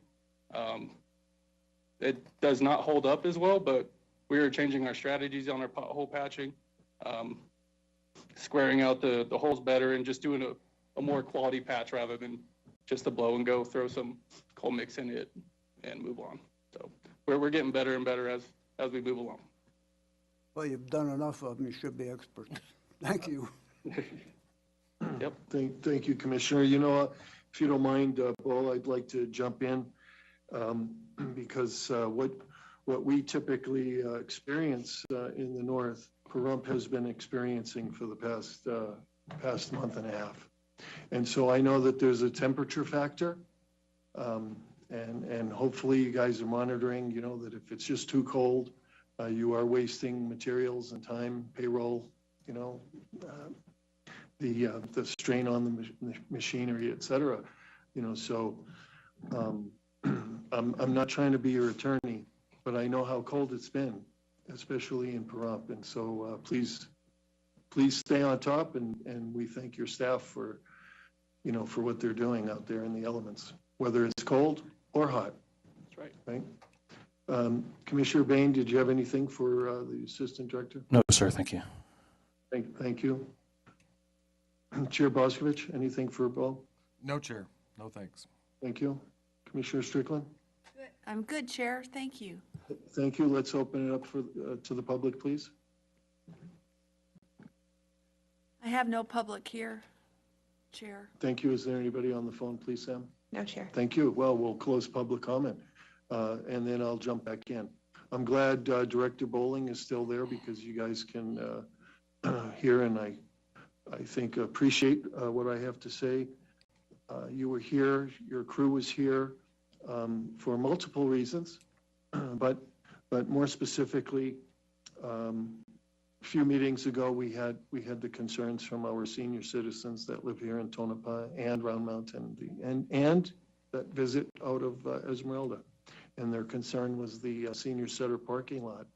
And so I want to thank you and the staff, as well as Buildings and Grounds William Allen and his staff for working together on putting that in addressing the situation and those concerns in the parking lot, but putting that parking lot back to not brand new parking lot, but a safer parking lot for the seniors that are on canes and walkers, et cetera. And so, again, I want to thank you guys for taking care of that. Any other questions for the Assistant Director? I don't think so. Okay. Thank you very much, Bo. Thank you again. Appreciate it. And please, we don't just say, thank the staff, please thank them for us, okay? Thank you. I turn it back over to you, Chair. Thank you, Commissioner. All right, so if we need to, do we need to reopen number 4 to pull out 10.2 and 10.3 out of consent? Or can we just pull 10.2 and 10.3 out for discussion? You can pull it on a consent item, you can pull it out at this time. Okay. In that case, Hold on. go ahead. 10.2 would be pulled out for consent, but 10.3 needs to be pulled. So we do need to entirely. reopen. Okay, we're gonna reopen number 4 then. I apologize, DA. I wasn't understanding that. Item 4, approval of the agenda for March 4th, 2025. It was just discovered that on consent agenda item 10.3, that there's a blank page in the backup. We have not been able to get a hold of the grantor to get an explanation for it. So we will bring that item back on the next agenda. So we'd like to pull that item out of consent. Okay. Completely. Thank you. Perfect. And then on 10.2, you want me to just pull it or discuss it? Discuss it. All right. We're gonna do number 10, please. Item 10, consent agenda items. There are items that staff recommend. These are items that staff recommend for approval. The board reserves the right to move any consent agenda item to the regular segment of the agenda should issues arise that need to be addressed. Discussion of any item from the consent agenda items that needs review before a decision is made. This includes items 10.1 and 10.2, 10.4, 10.5, 10.6, 10.7, 10.8, and 10.9. Correction, it does not include 10.2. I mean, yeah, you're going to pull that out for discussion. Thank you. Thank you, Chair. Thank you for that. Is there any public comment on everything except 10.2 And 10.3. and 10.3? 10.3's gone. Yes. All right. Anybody on the phone? Yes, Chair. The caller is unmuted. Please speak and spell your name for the record.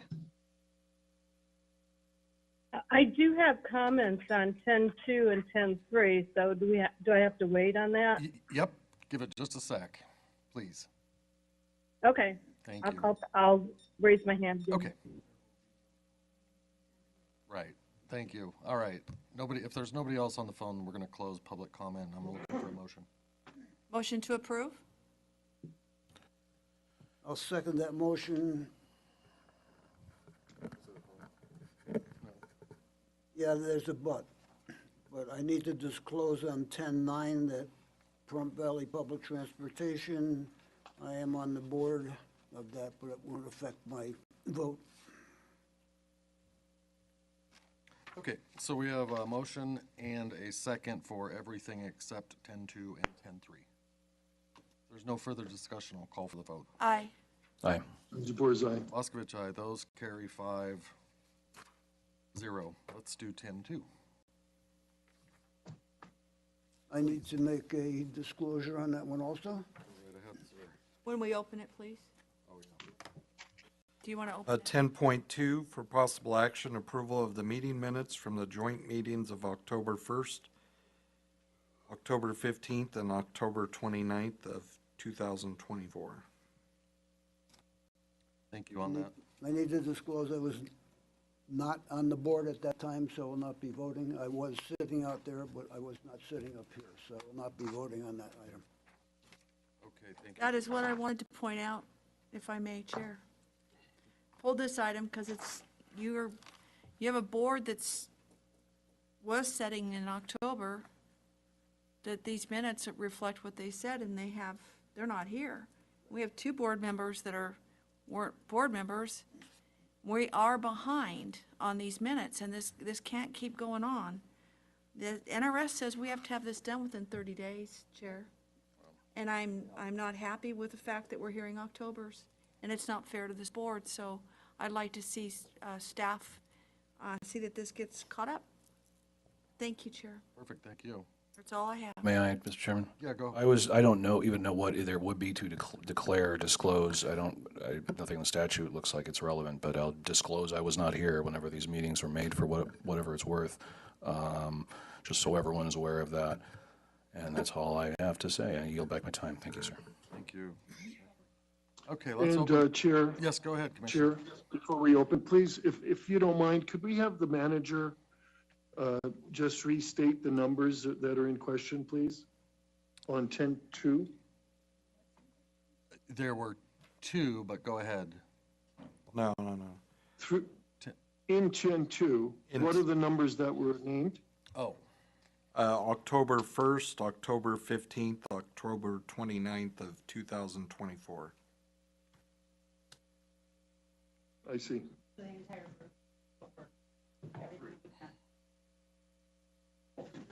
Okay, thank you, Chair. Thank you. Is there any public comment on this, or Sam? Yes, Chair, the caller is unmuted. Please speak and spell your name for the record. Thank you.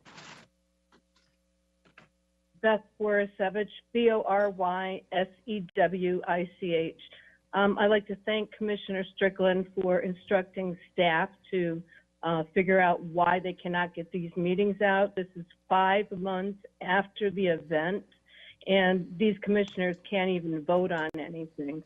So we need to kind of know why you guys are falling behind. Is there some sort of temporary help that you guys need? I come in and type up the minutes. I don't care. Just wanted to make that statement. Thank you. Thank you for that, Beth. Anybody else on the phone? Sam? No, Chair. All right. In that case, we're ready. I'd like to make a motion. Chair. Oops, Oh, sorry. sorry.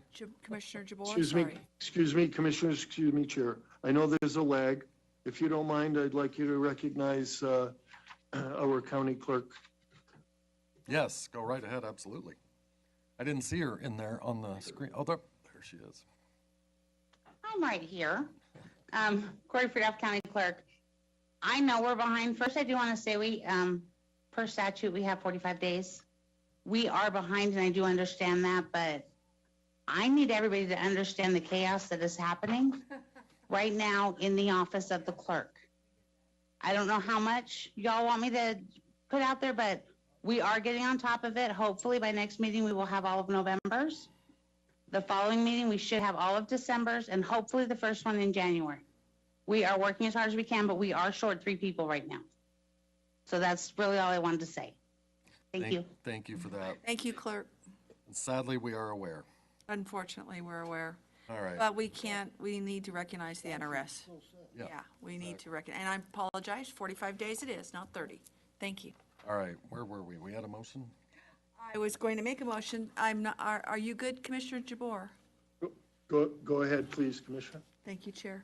I'd like to make a motion to approve the minutes as written. 4 seconds. We have a motion on the floor in a second. Let's call for that vote. Aye. Jabor's aye. Bocc, aye, sorry. I forgot, guys. That carries 3-2. Well, 3 with 2 abstentions. All right, let's move to 11, please.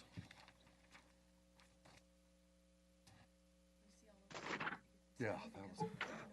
Yeah. Item 11 for possible action, discussion and deliberation to appoint a person from the panel of substitute justices of the peace pursuant to NRS 4.340 as justice of the peace to attend to his or her official duties from the following list of persons: Michael Foley, Eric Murphy, or Philip Bovey.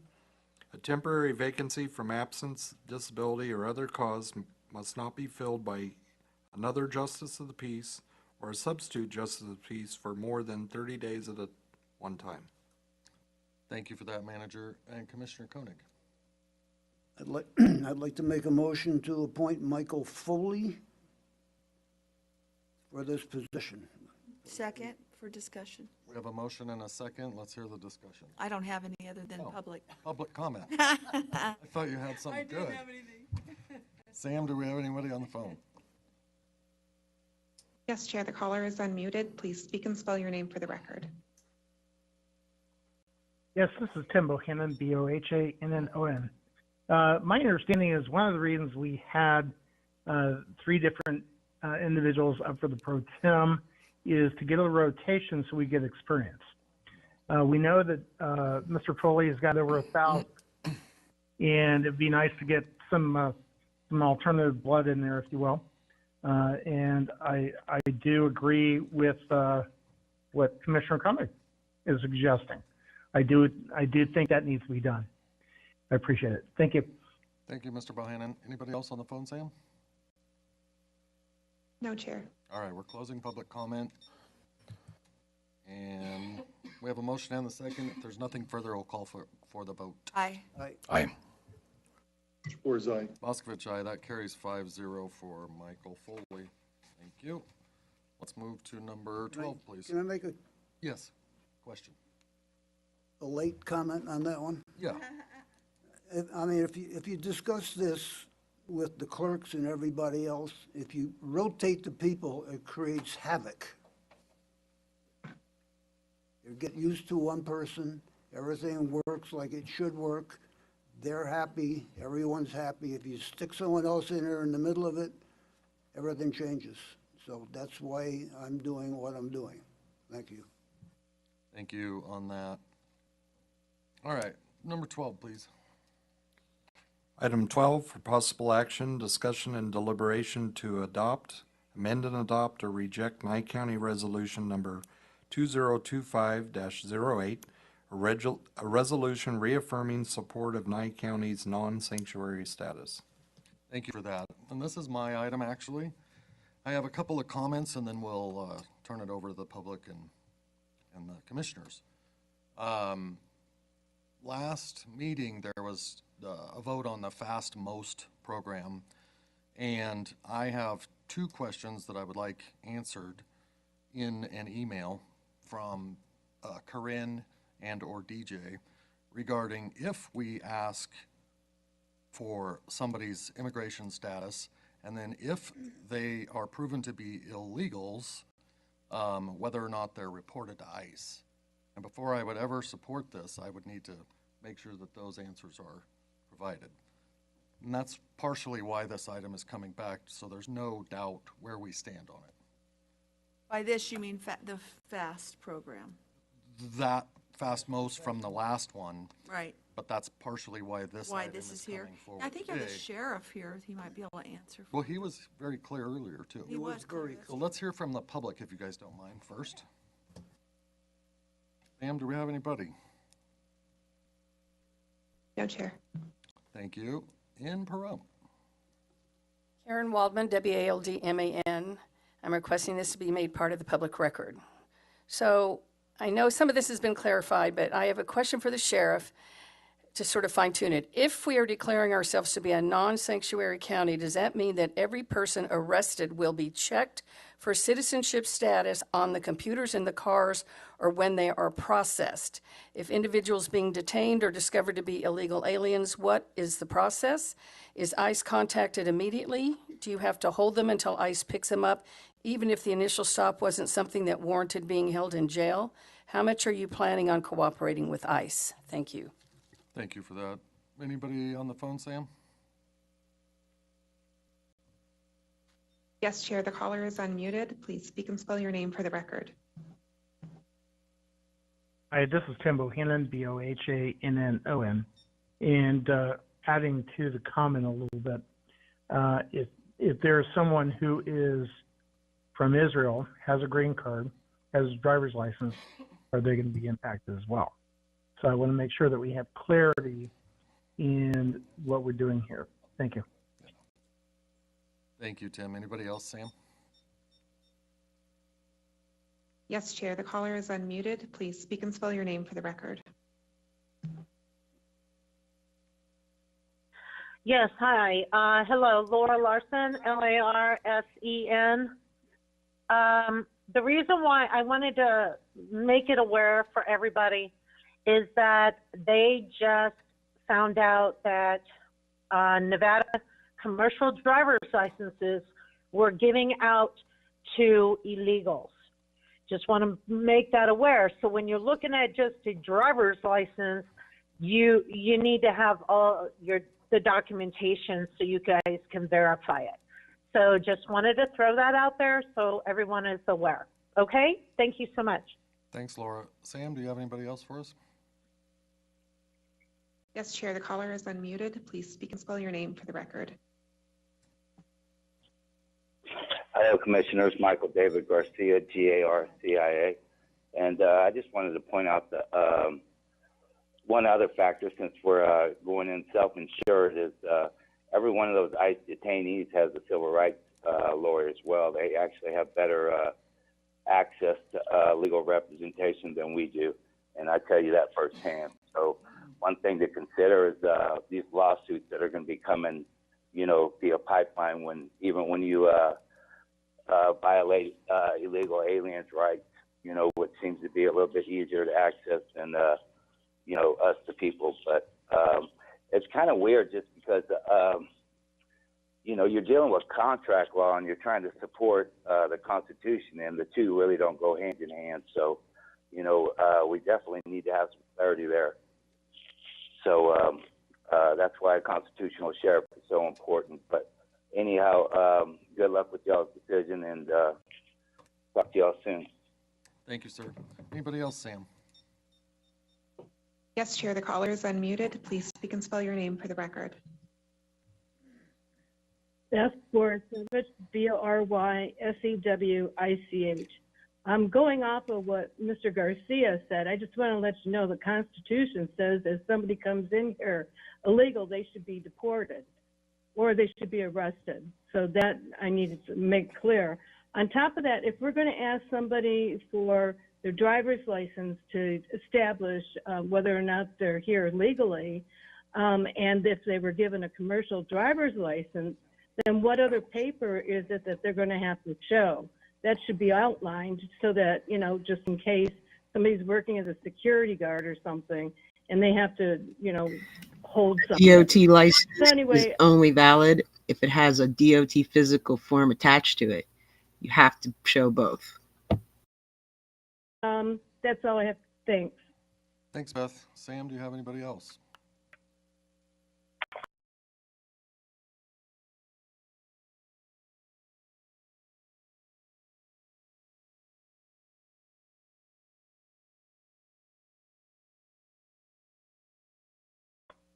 No, Chair. All right, closing public comment. Commissioners, start with Commissioner Bain. Thank you, Mr. Chairman. The identifying with something that you're not. And we can call ourselves non-sanctuary county. I support that. I'm fine with that. I just want to make a quick clarification. I'm not going to go on too much, but when you're arrested, you're reported to ICE. And the issue is, if you're not arrested, we don't know. And when there was questioning here last week or last month, and I have a transcript right here, it was me questioning the program, Fast Mo's program.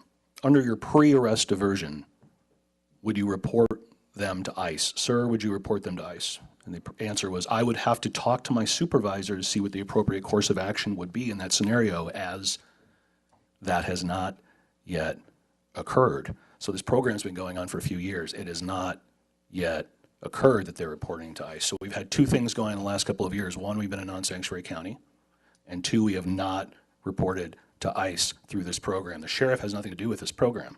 This is passed by us. It's not the sheriff. The sheriff's not implementing it. We have to work with it, but he's not passing. He doesn't have the decision to pass or not. Then the second part, I said, you asked for immigration status, correct? And the program respondent said, no. We asked for where they were born as part of a checklist for reentry. So that's the issue for me. It's really not that hard. It has nothing to do with, I'm sure we'll get some circular discussions that really go nowhere in maybe 10, 15 minutes of this, but that's it. That's all you need to know. You can check the transcript.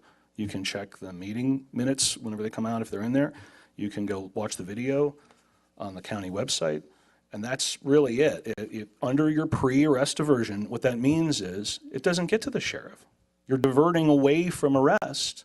It doesn't become a seizure by the sheriff. So to ask the sheriff, hey, what happens if no one ever comes to your office?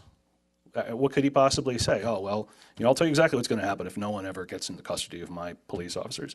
It really doesn't even make any sense for him to comment on it because the whole point of the program is they never go into the custody of the police. If they did, they'd be reported to ICE. And that's always been my issue. I think that's Commissioner Boccovich's issue. I believe that's what he said, and that's all I have. And with that, I do yield back. Thanks, sir. Thank you for that. Commissioners, got anything else? Commissioner Jabor? I'm good at this time, Chair. Thank you. Thank you. Commissioner Strickland? Koenig? All right, we're good on that. And Chair? Yes. Chair, I would be remiss if I didn't say that I agree with Commissioner Bain. Yes, absolutely. So do I. Thank you on that. Chair, I'll make a motion. Okay, please. Motion to adopt resolution number 2025-08, a resolution reaffirming support of Nye County's non-sanctuary status. Jabor seconds. We got a motion and 2 seconds. If there's nothing else, I'm going to call for the vote. Aye. Aye. Aye. Jabor's aye. Boccovic, aye. That carries 5-0. Thank you. And let's move on to 13. Item 13 for possible action, discussion and deliberation to accept the donation of 2 Nye County Search and Rescue vehicles, a 2007 Chevy 2500, VIN number 1GCHK23K87F542444, and a 2003 Chevy Silverado, VIN number 1GBJK34113E340241 for the purpose of maintaining the vehicles for continued search and rescue activities under the Sheriff's Department. Thank you for that. Who is speaking to this? Joe.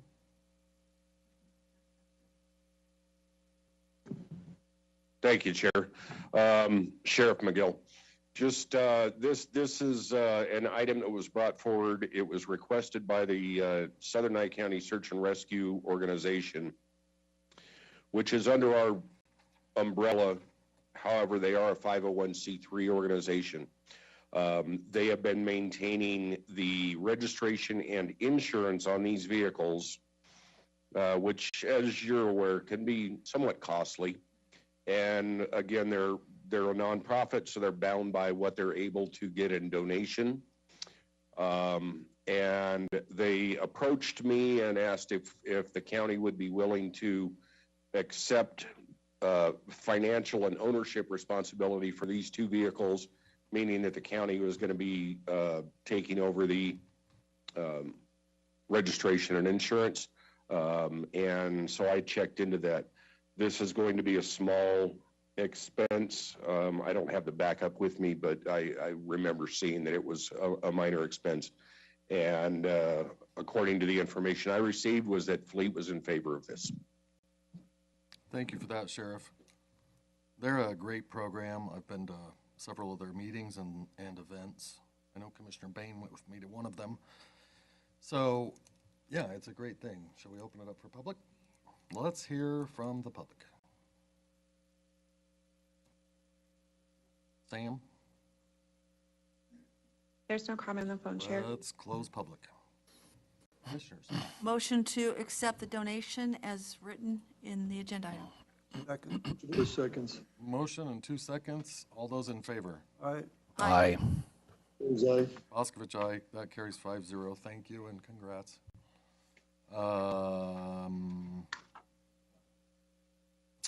Let's do 15. Get it out of the way, please.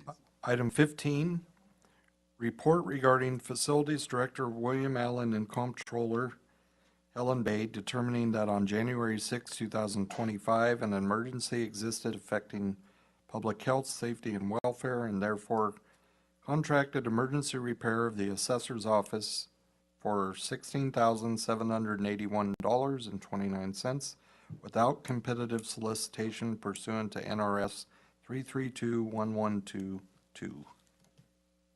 And William, Director Allen, I excused from the meeting just because he's got a lot going on. So if there's questions, I would be more than happy to answer on his behalf. Not him. You want to check public first? Let's open it up for public comment. Sam, do we have anybody on the phone? No, Chair. All right. Oh, excuse me, I'm sorry, Chair. Yes. We had a late hand raised. The That's caller is okay. unmuted. Please speak and spell your name for the record. Yes, hi, this is Tim Bohannon, Bohannon. It wasn't late. He has a quick trigger. But one of the concerns I want to make sure that we address is in situations where this could happen or this happens, what are the internal controls to help reduce the risk? And if there's any trigger that keeps it from happening, whether it's systemic or it's manual. Thank you. Thanks, Tim. In Pahrump, please. Karen Waldman, Waldman. I'm curious to know if the driver's insurance covered any of this, and if so, I'm sure with a nod of a head that we're going to get that information. Thank you. Thank you. Anybody on the phone, Sam, real quick? No, Chair. All right, we're closing public comment. Comptroller, do you have any comment on that? Yes, the costs are actually subrogated through our insurance carriers. So, in that process, we can never tell when that gets settled.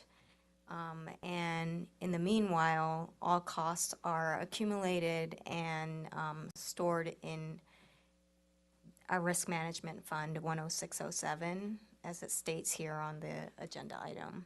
And so that's where it's actually being paid out of. And then when the claim gets reimbursed, it actually goes back into the risk management fund. Well, thank you for that, Helen. All right, board, do we have anything else? No, I want to tell you. Yes, Chair. Oh, sorry. May I go ahead, Commissioner Jabor? I just wanted to state course. how quickly that got done. My gosh, I wish Director Allen were here. That was incredible. Fast work. I thought that the assessor's office would be out longer than the 2 weeks for sure. I figured we'd have to do the whole work from home and figure it all out. And nope, guys pulled it off in 2 weeks. So congratulations to your team. 3 days, excuse me. It was, yeah, 3 days. they were back in the In the office office a in week from the day it happened. Yeah, that's They were crazy. fully back in operational. Thank you for the correcting me, because that's even better. Thank you, Chair. You betcha. All right. We're ready. I don't think there's anything. Oh, wait, what? Oh, I'm sorry, yes, Commissioner Jabbar. It's better when Thank you, he's Chair. here, he can throw a pencil at me or something. I've never thrown a pencil at you. Not a sharp one, anyway. But I want to thank you, Vice Chair, for saying that, and I wanted to thank William Allen, and he can go back, and the manager, you can relay the message. I want to thank him and his staff for making the decision, taking care of this. What I've never agreed with, but I understand the policy, I understand the procedure, is when we had our disasters in the past few years with flooding in Pahrump, and FEMA said, oh, you can't move the trees out of the middle of the road. We have to come down and we have to do this and we have to inspect and we have to assess, et cetera. And it absolutely creates an unsafe road, puts all of us in danger that are driving on those roads. And we do what we have to do for safety, first and foremost. So again, thank you, William Allen, and your staff for taking care of the county and the assessor's office so quickly. Thank you, Chair. Thank you, Commissioner. All right, is there anything else? All right, we're ready. All right. Let's do 16 real quick. Did we need, that was just a report, so we're good. Right? Right. Yeah. 16, please. Item 16, Report regarding the repayment of temporary interfund loan in the amount of $5,780,000 from the Nye County General Fund 10101 to Nye County Grants Fund 10340 pursuant to NAC 354.290 and Nye County Resolution 2024-06. Thank you for that. Helen? This is also a report. The action has been taken. We were to pay back the interfund loan to the grants fund by April 1st. It has been a year already, and I am confirming that it has hit our general fund and that money has been transferred to the grants fund in return. Thank you, Helen. Commissioners, anything? We don't need public on that, right? Yeah, you don't have to do public. There's no reason to. Thank you for that, Chair. Thank you. All Thank right, you, Helen. so we're going to close that and go to 14. Item 14 for possible action, discussion and deliberation regarding a focused audit of the mandatory tax on revenues from rental of transient lodging, imposition and collection, schedule for payment, penalty, and interest for late payment for all components of Nye County to be prepared by Dan MacArthur. Thank you for that. Who is? Chair? Yes, Commissioner. Chair? I will be abstaining from this action due to potential conflict of interest. Okay, thank you for that. Thank you. Okay, so where do we go with this? Your assistant manager has this one if you'd like to Yes. send it over to her. I have a hard time. Thank you, Chair and Vice Chair. I just want to provide you with a brief timeline of events leading up to this item. In October of 2024, the treasurer was made aware of late penalties that were not being assessed on various transient lodging establishments throughout Nye County. I was made aware of that, and I was also made aware of an investigation opened by the Sheriff's Office, which resulted in a request for an audit. I did receive confirmation from Lieutenant Williams on December 4th that he did put that request in.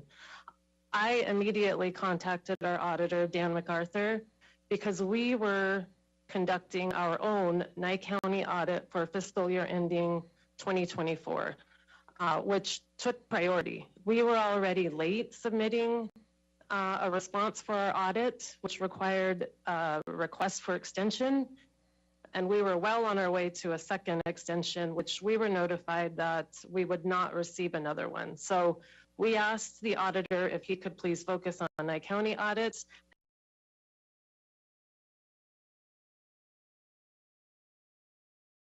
And then we would bring forward an item to address the tax for the, the audit for the room tax fund. We are requesting that this audit is conducted on all components in Nye County, which is Amargosa Valley Town, Beatty Town, Gabbs Town, Manhattan Town, Round Mountain, Pahrump Town, and Tonopah Town.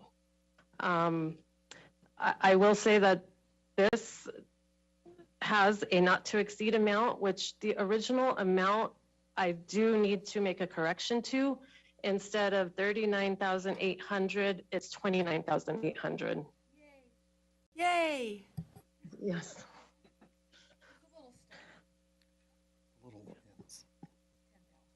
So yes, so we did wait. We've since adopted our audit, and it has been submitted to Department of Taxation, and now we were able to receive this timeline provided by Dan MacArthur.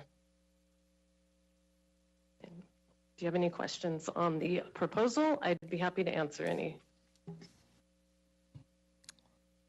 Can I add to that just a little bit? There's been many questions that have came via email, via public comment. I'm sure you're going to hear them again.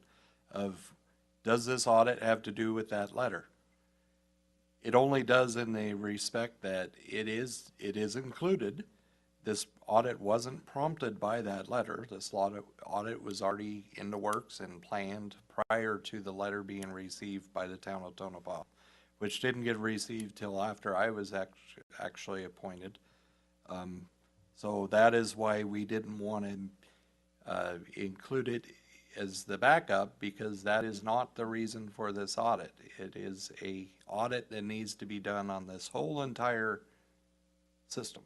So Can I ask what prompted that? That you're saying there was an audit needed on the whole entire system. Where did that come from? Why did that was because of the discovery that was made back in October, as stated by Assistant County Manager, that prompted an investigation, which then prompted a request from the Sheriff's Department of an audit. Wasn't that prompted by Treasurer Renee Powers? Yes, her notification and the request. Yes. So loosely or not, was that then, did this letter help prompt that need for this audit back in October? I wasn't here in October, but I don't believe it did, because again, it was already a planned action that was going to be taken from a request that came in November. If I may inject, the audit team that we've been working every Thursday and have stopped during budget, this is brought up back then, and at that time, that's how it was determined through assistant manager was manager, determined that needed to wait until we had this audit completed. And so that discussion was well in advance of the letter from Tonopah, if I may state so. And that's why I believe the assistant manager gave you that timeline, so that you'd realize that this contract that we're looking at was anticipated well in advance, once again, in October of 2024. Thank you, Chair. Thank you for that. How about we open this up to public comment? Do we have anybody on the phone?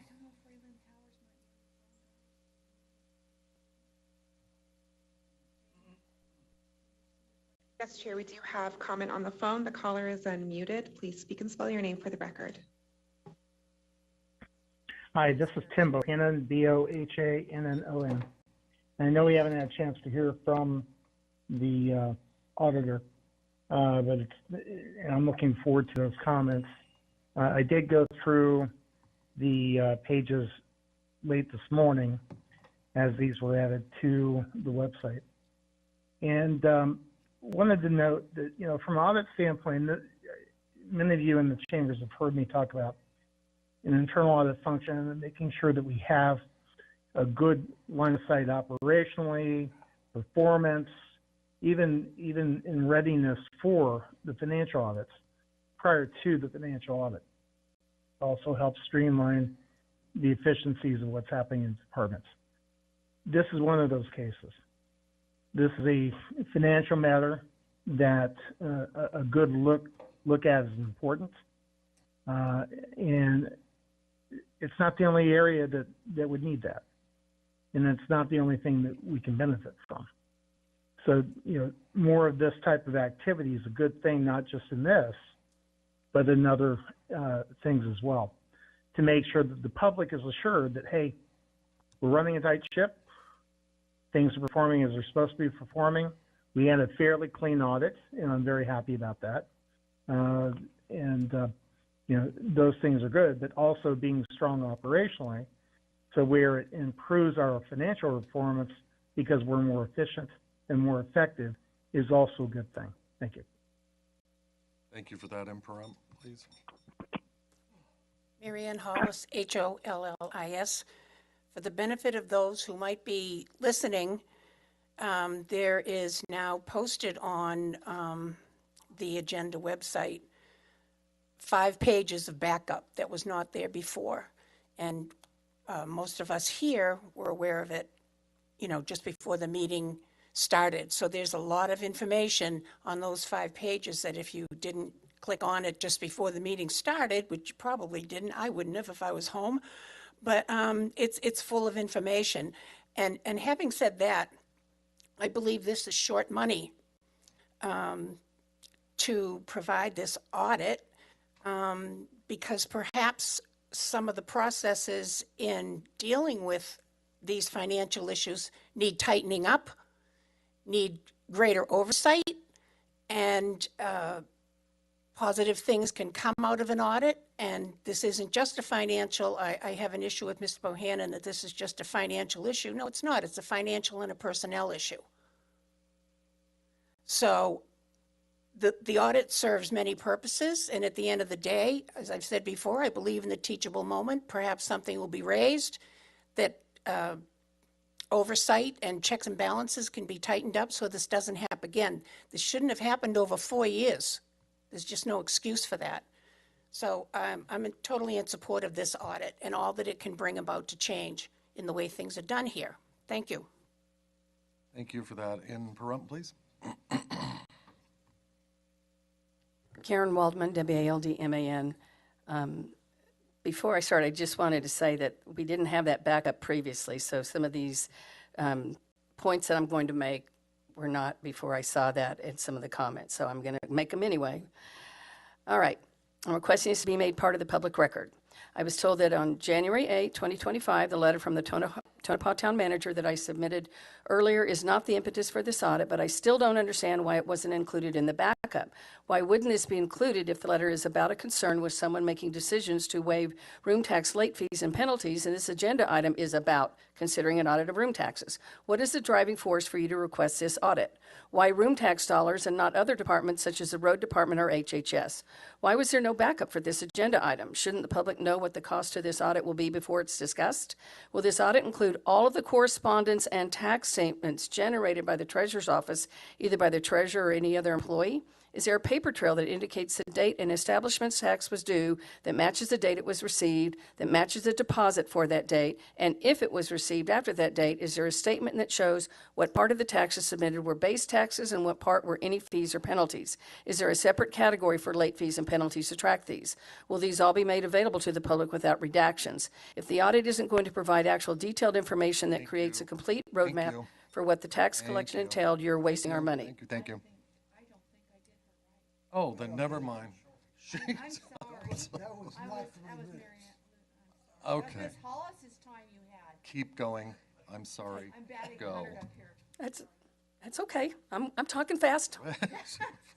All right. I want the real story as to why late fees and penalties for room tax dollars in Tonopah or anywhere in Nye were arbitrarily waived. If you vote against spending money on an audit, how does Tonopah get restitution for the missing $18,000? We all know that the cover-up is almost always worse than the crime. Would Tonopah have to sue the county to secure these funds, and if so, what will that cost the county?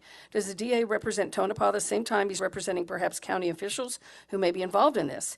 If you approve the audit in the case of Tonopah, it's discovered that money is owed as a result of actions taken in the Treasurer's Office. Will each of the 15 places of lodging that were given waivers have to pay what they owe? Will that include the increased fees accrued over the past 4 years? What happens if any of the motels in Tonopah are no longer in business? You can't collect past funds from something non-existent. Will anyone else be required to make restitution? Tonopah had to do without these funds for 4 years. It may not sound like much, but I'm sure they could have used it for a number of things they did without. Is this a personnel issue, and if so, what will be done to correct or address this so it doesn't happen again? This is a question to only address a process, not individual personnel. What exactly is the current process for the collection of taxes and late fees and penalties? The letter clearly spells out what ordinance requires, how it is being adhered to. Who is making sure that the county isn't losing money through oversight or perhaps malfeasance? Are there changes that need to be made to avoid anything like this happening again? If so, when will they be made? Do we have any two-man controls in place managing our money? Are there any restrictions on who can sign a check, such as a maximum dollar amount, or do all checks just require one signature regardless of the amount? This time the loss exceeded $18,000 that we know of. What else would be discovered in this audit? This happened over a 4-year period of time, tells me that we have a very serious problem that needs to be fixed now, and I expect the DA to understand that if there was any purposeful wrongdoing, the taxpayers here need to see justice. Thank you. Thank you for that. Sam, do we have anybody on the phone? Yes, Chair, the caller is unmuted. Please speak and spell your name for the record.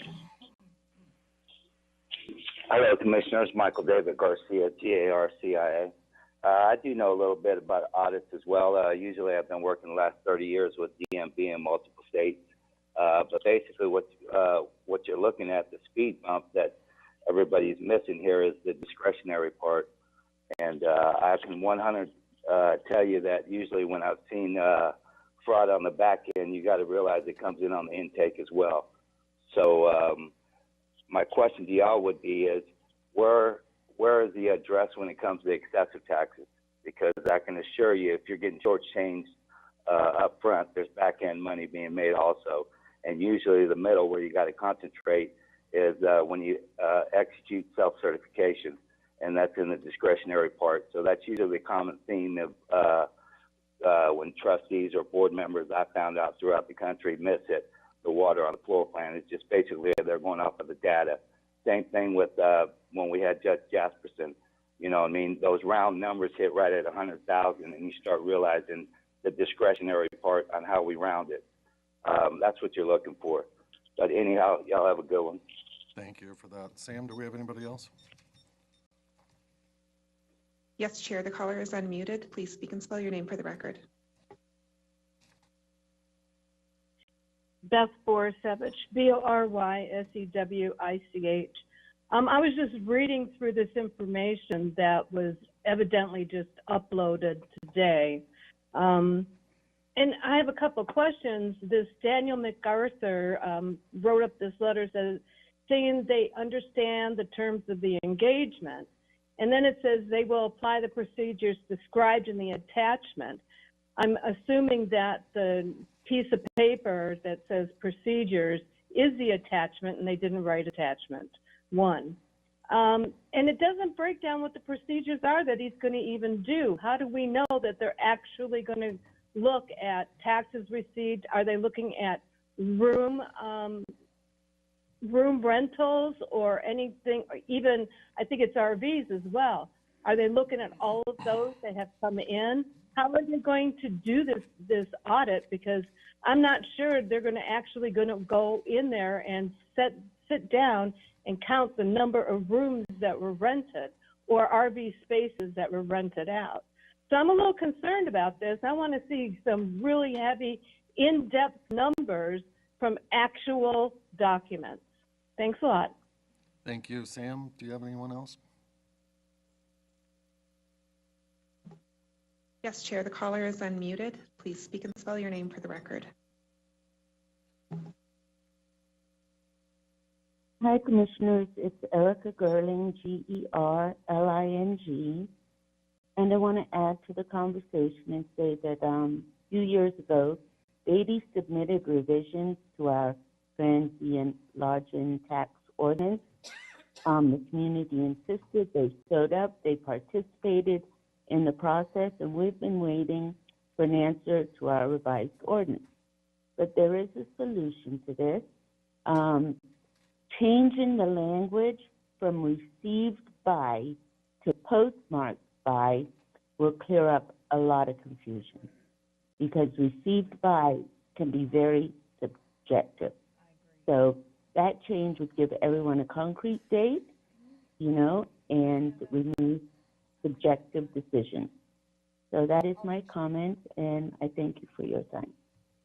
Thank you, Erica. Anybody else, Sam?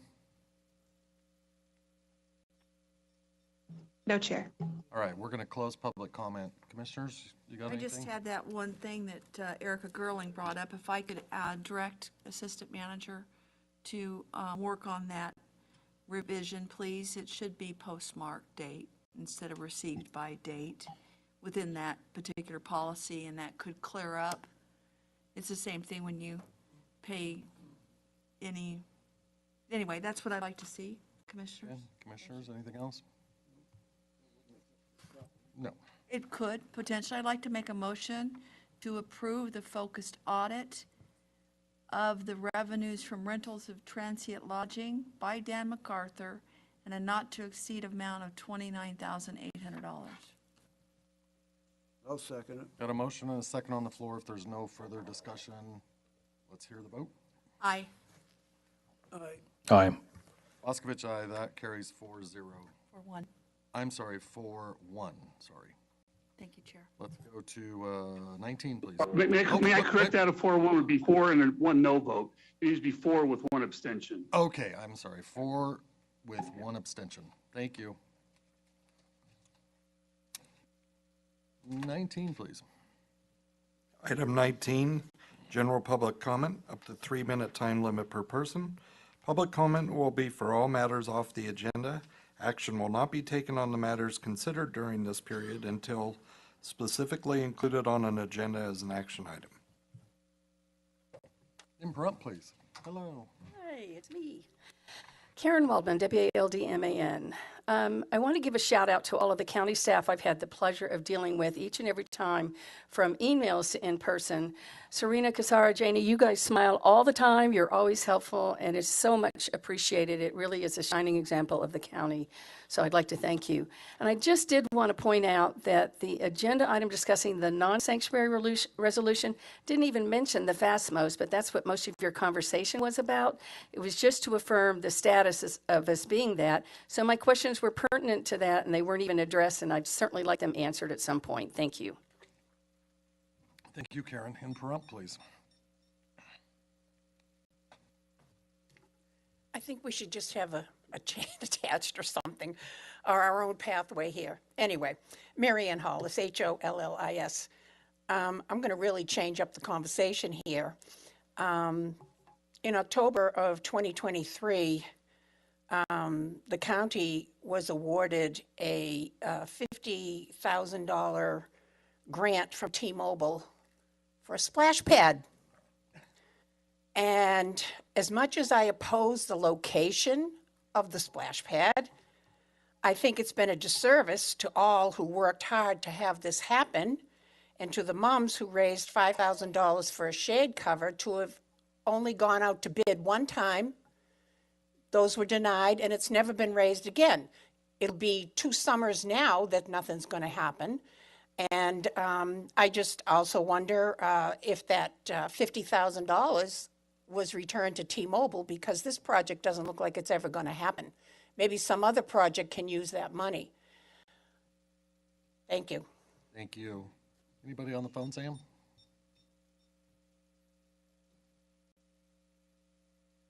Yes, Chair. The caller is unmuted. Please speak and spell your name for the record. Hi, it's Erica Gerling again, Gerling. So I just wanted to mention that on February 27th, we attended a meeting in Amagosa regarding the mineral withdrawal for Ash Meadows in that area. And the deadline for comment on that is April 15th. That was the first public meeting. Also, one second, Beatty's ladder truck is home and performed its first mission. It helped get the flag flying again over the VFW, and Bighorn Outback Explorers, I don't know if it's finished, constructed a staging area for their off-roading events at the DGID property. So that's all I have for now. Thank you very much. Thank you, Erica. Anybody else, Sam? Yes, Chair. The caller is unmuted. Please speak and spell your name for the record. Hello, Commissioners. Michael David Garcia, GARCIA. I want to thank y'all for a good meeting. You know, everybody's starting to come together, and I do want to address y'all again, just to dig a little more on the constitutional side of things. We're in a great place in time. We actually finally get to address these atrocities that are going on pretty much in every county and every state when it comes to the contract law superseding, constitutional law.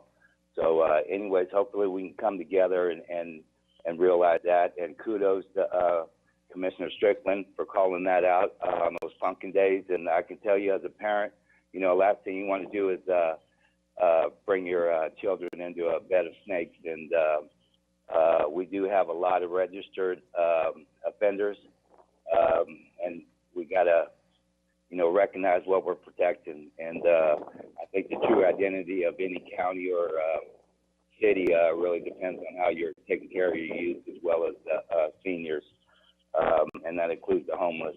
So anyhow, thank y'all, and look forward to meeting with y'all. And like I say, there are some atrocities going down in the judicial side, and I'm firsthand experience of that, and I'm willing to sit down and bring evidence forward, to anybody or any place. Thank y'all. Thank you, Mr. Garcia. Anybody else, Sam? No, Chair. All right, we're going to close public comment and go to 20. Please. Item 20, Commissioner Manager comments. This item is limited to announcements, brief discussions of public comments, correction of factual inaccuracies, direction to staff, or topics proposed for future board meetings. Lengthy deliberation of topics not on the agenda is prohibited by the Nevada open meeting law. Thank you for that. Commissioner Bain? Nope. Commissioner Jabor? I'm waiting for you to call for lunch. It'll be in about, 4 or 5 minutes. Thank you, that I'm good at this time. Thank you. Commissioner Koenig? I'm good, thank you. Gosh, we're just cruising around. Commissioner Strickland? Uh-oh. I have an answer.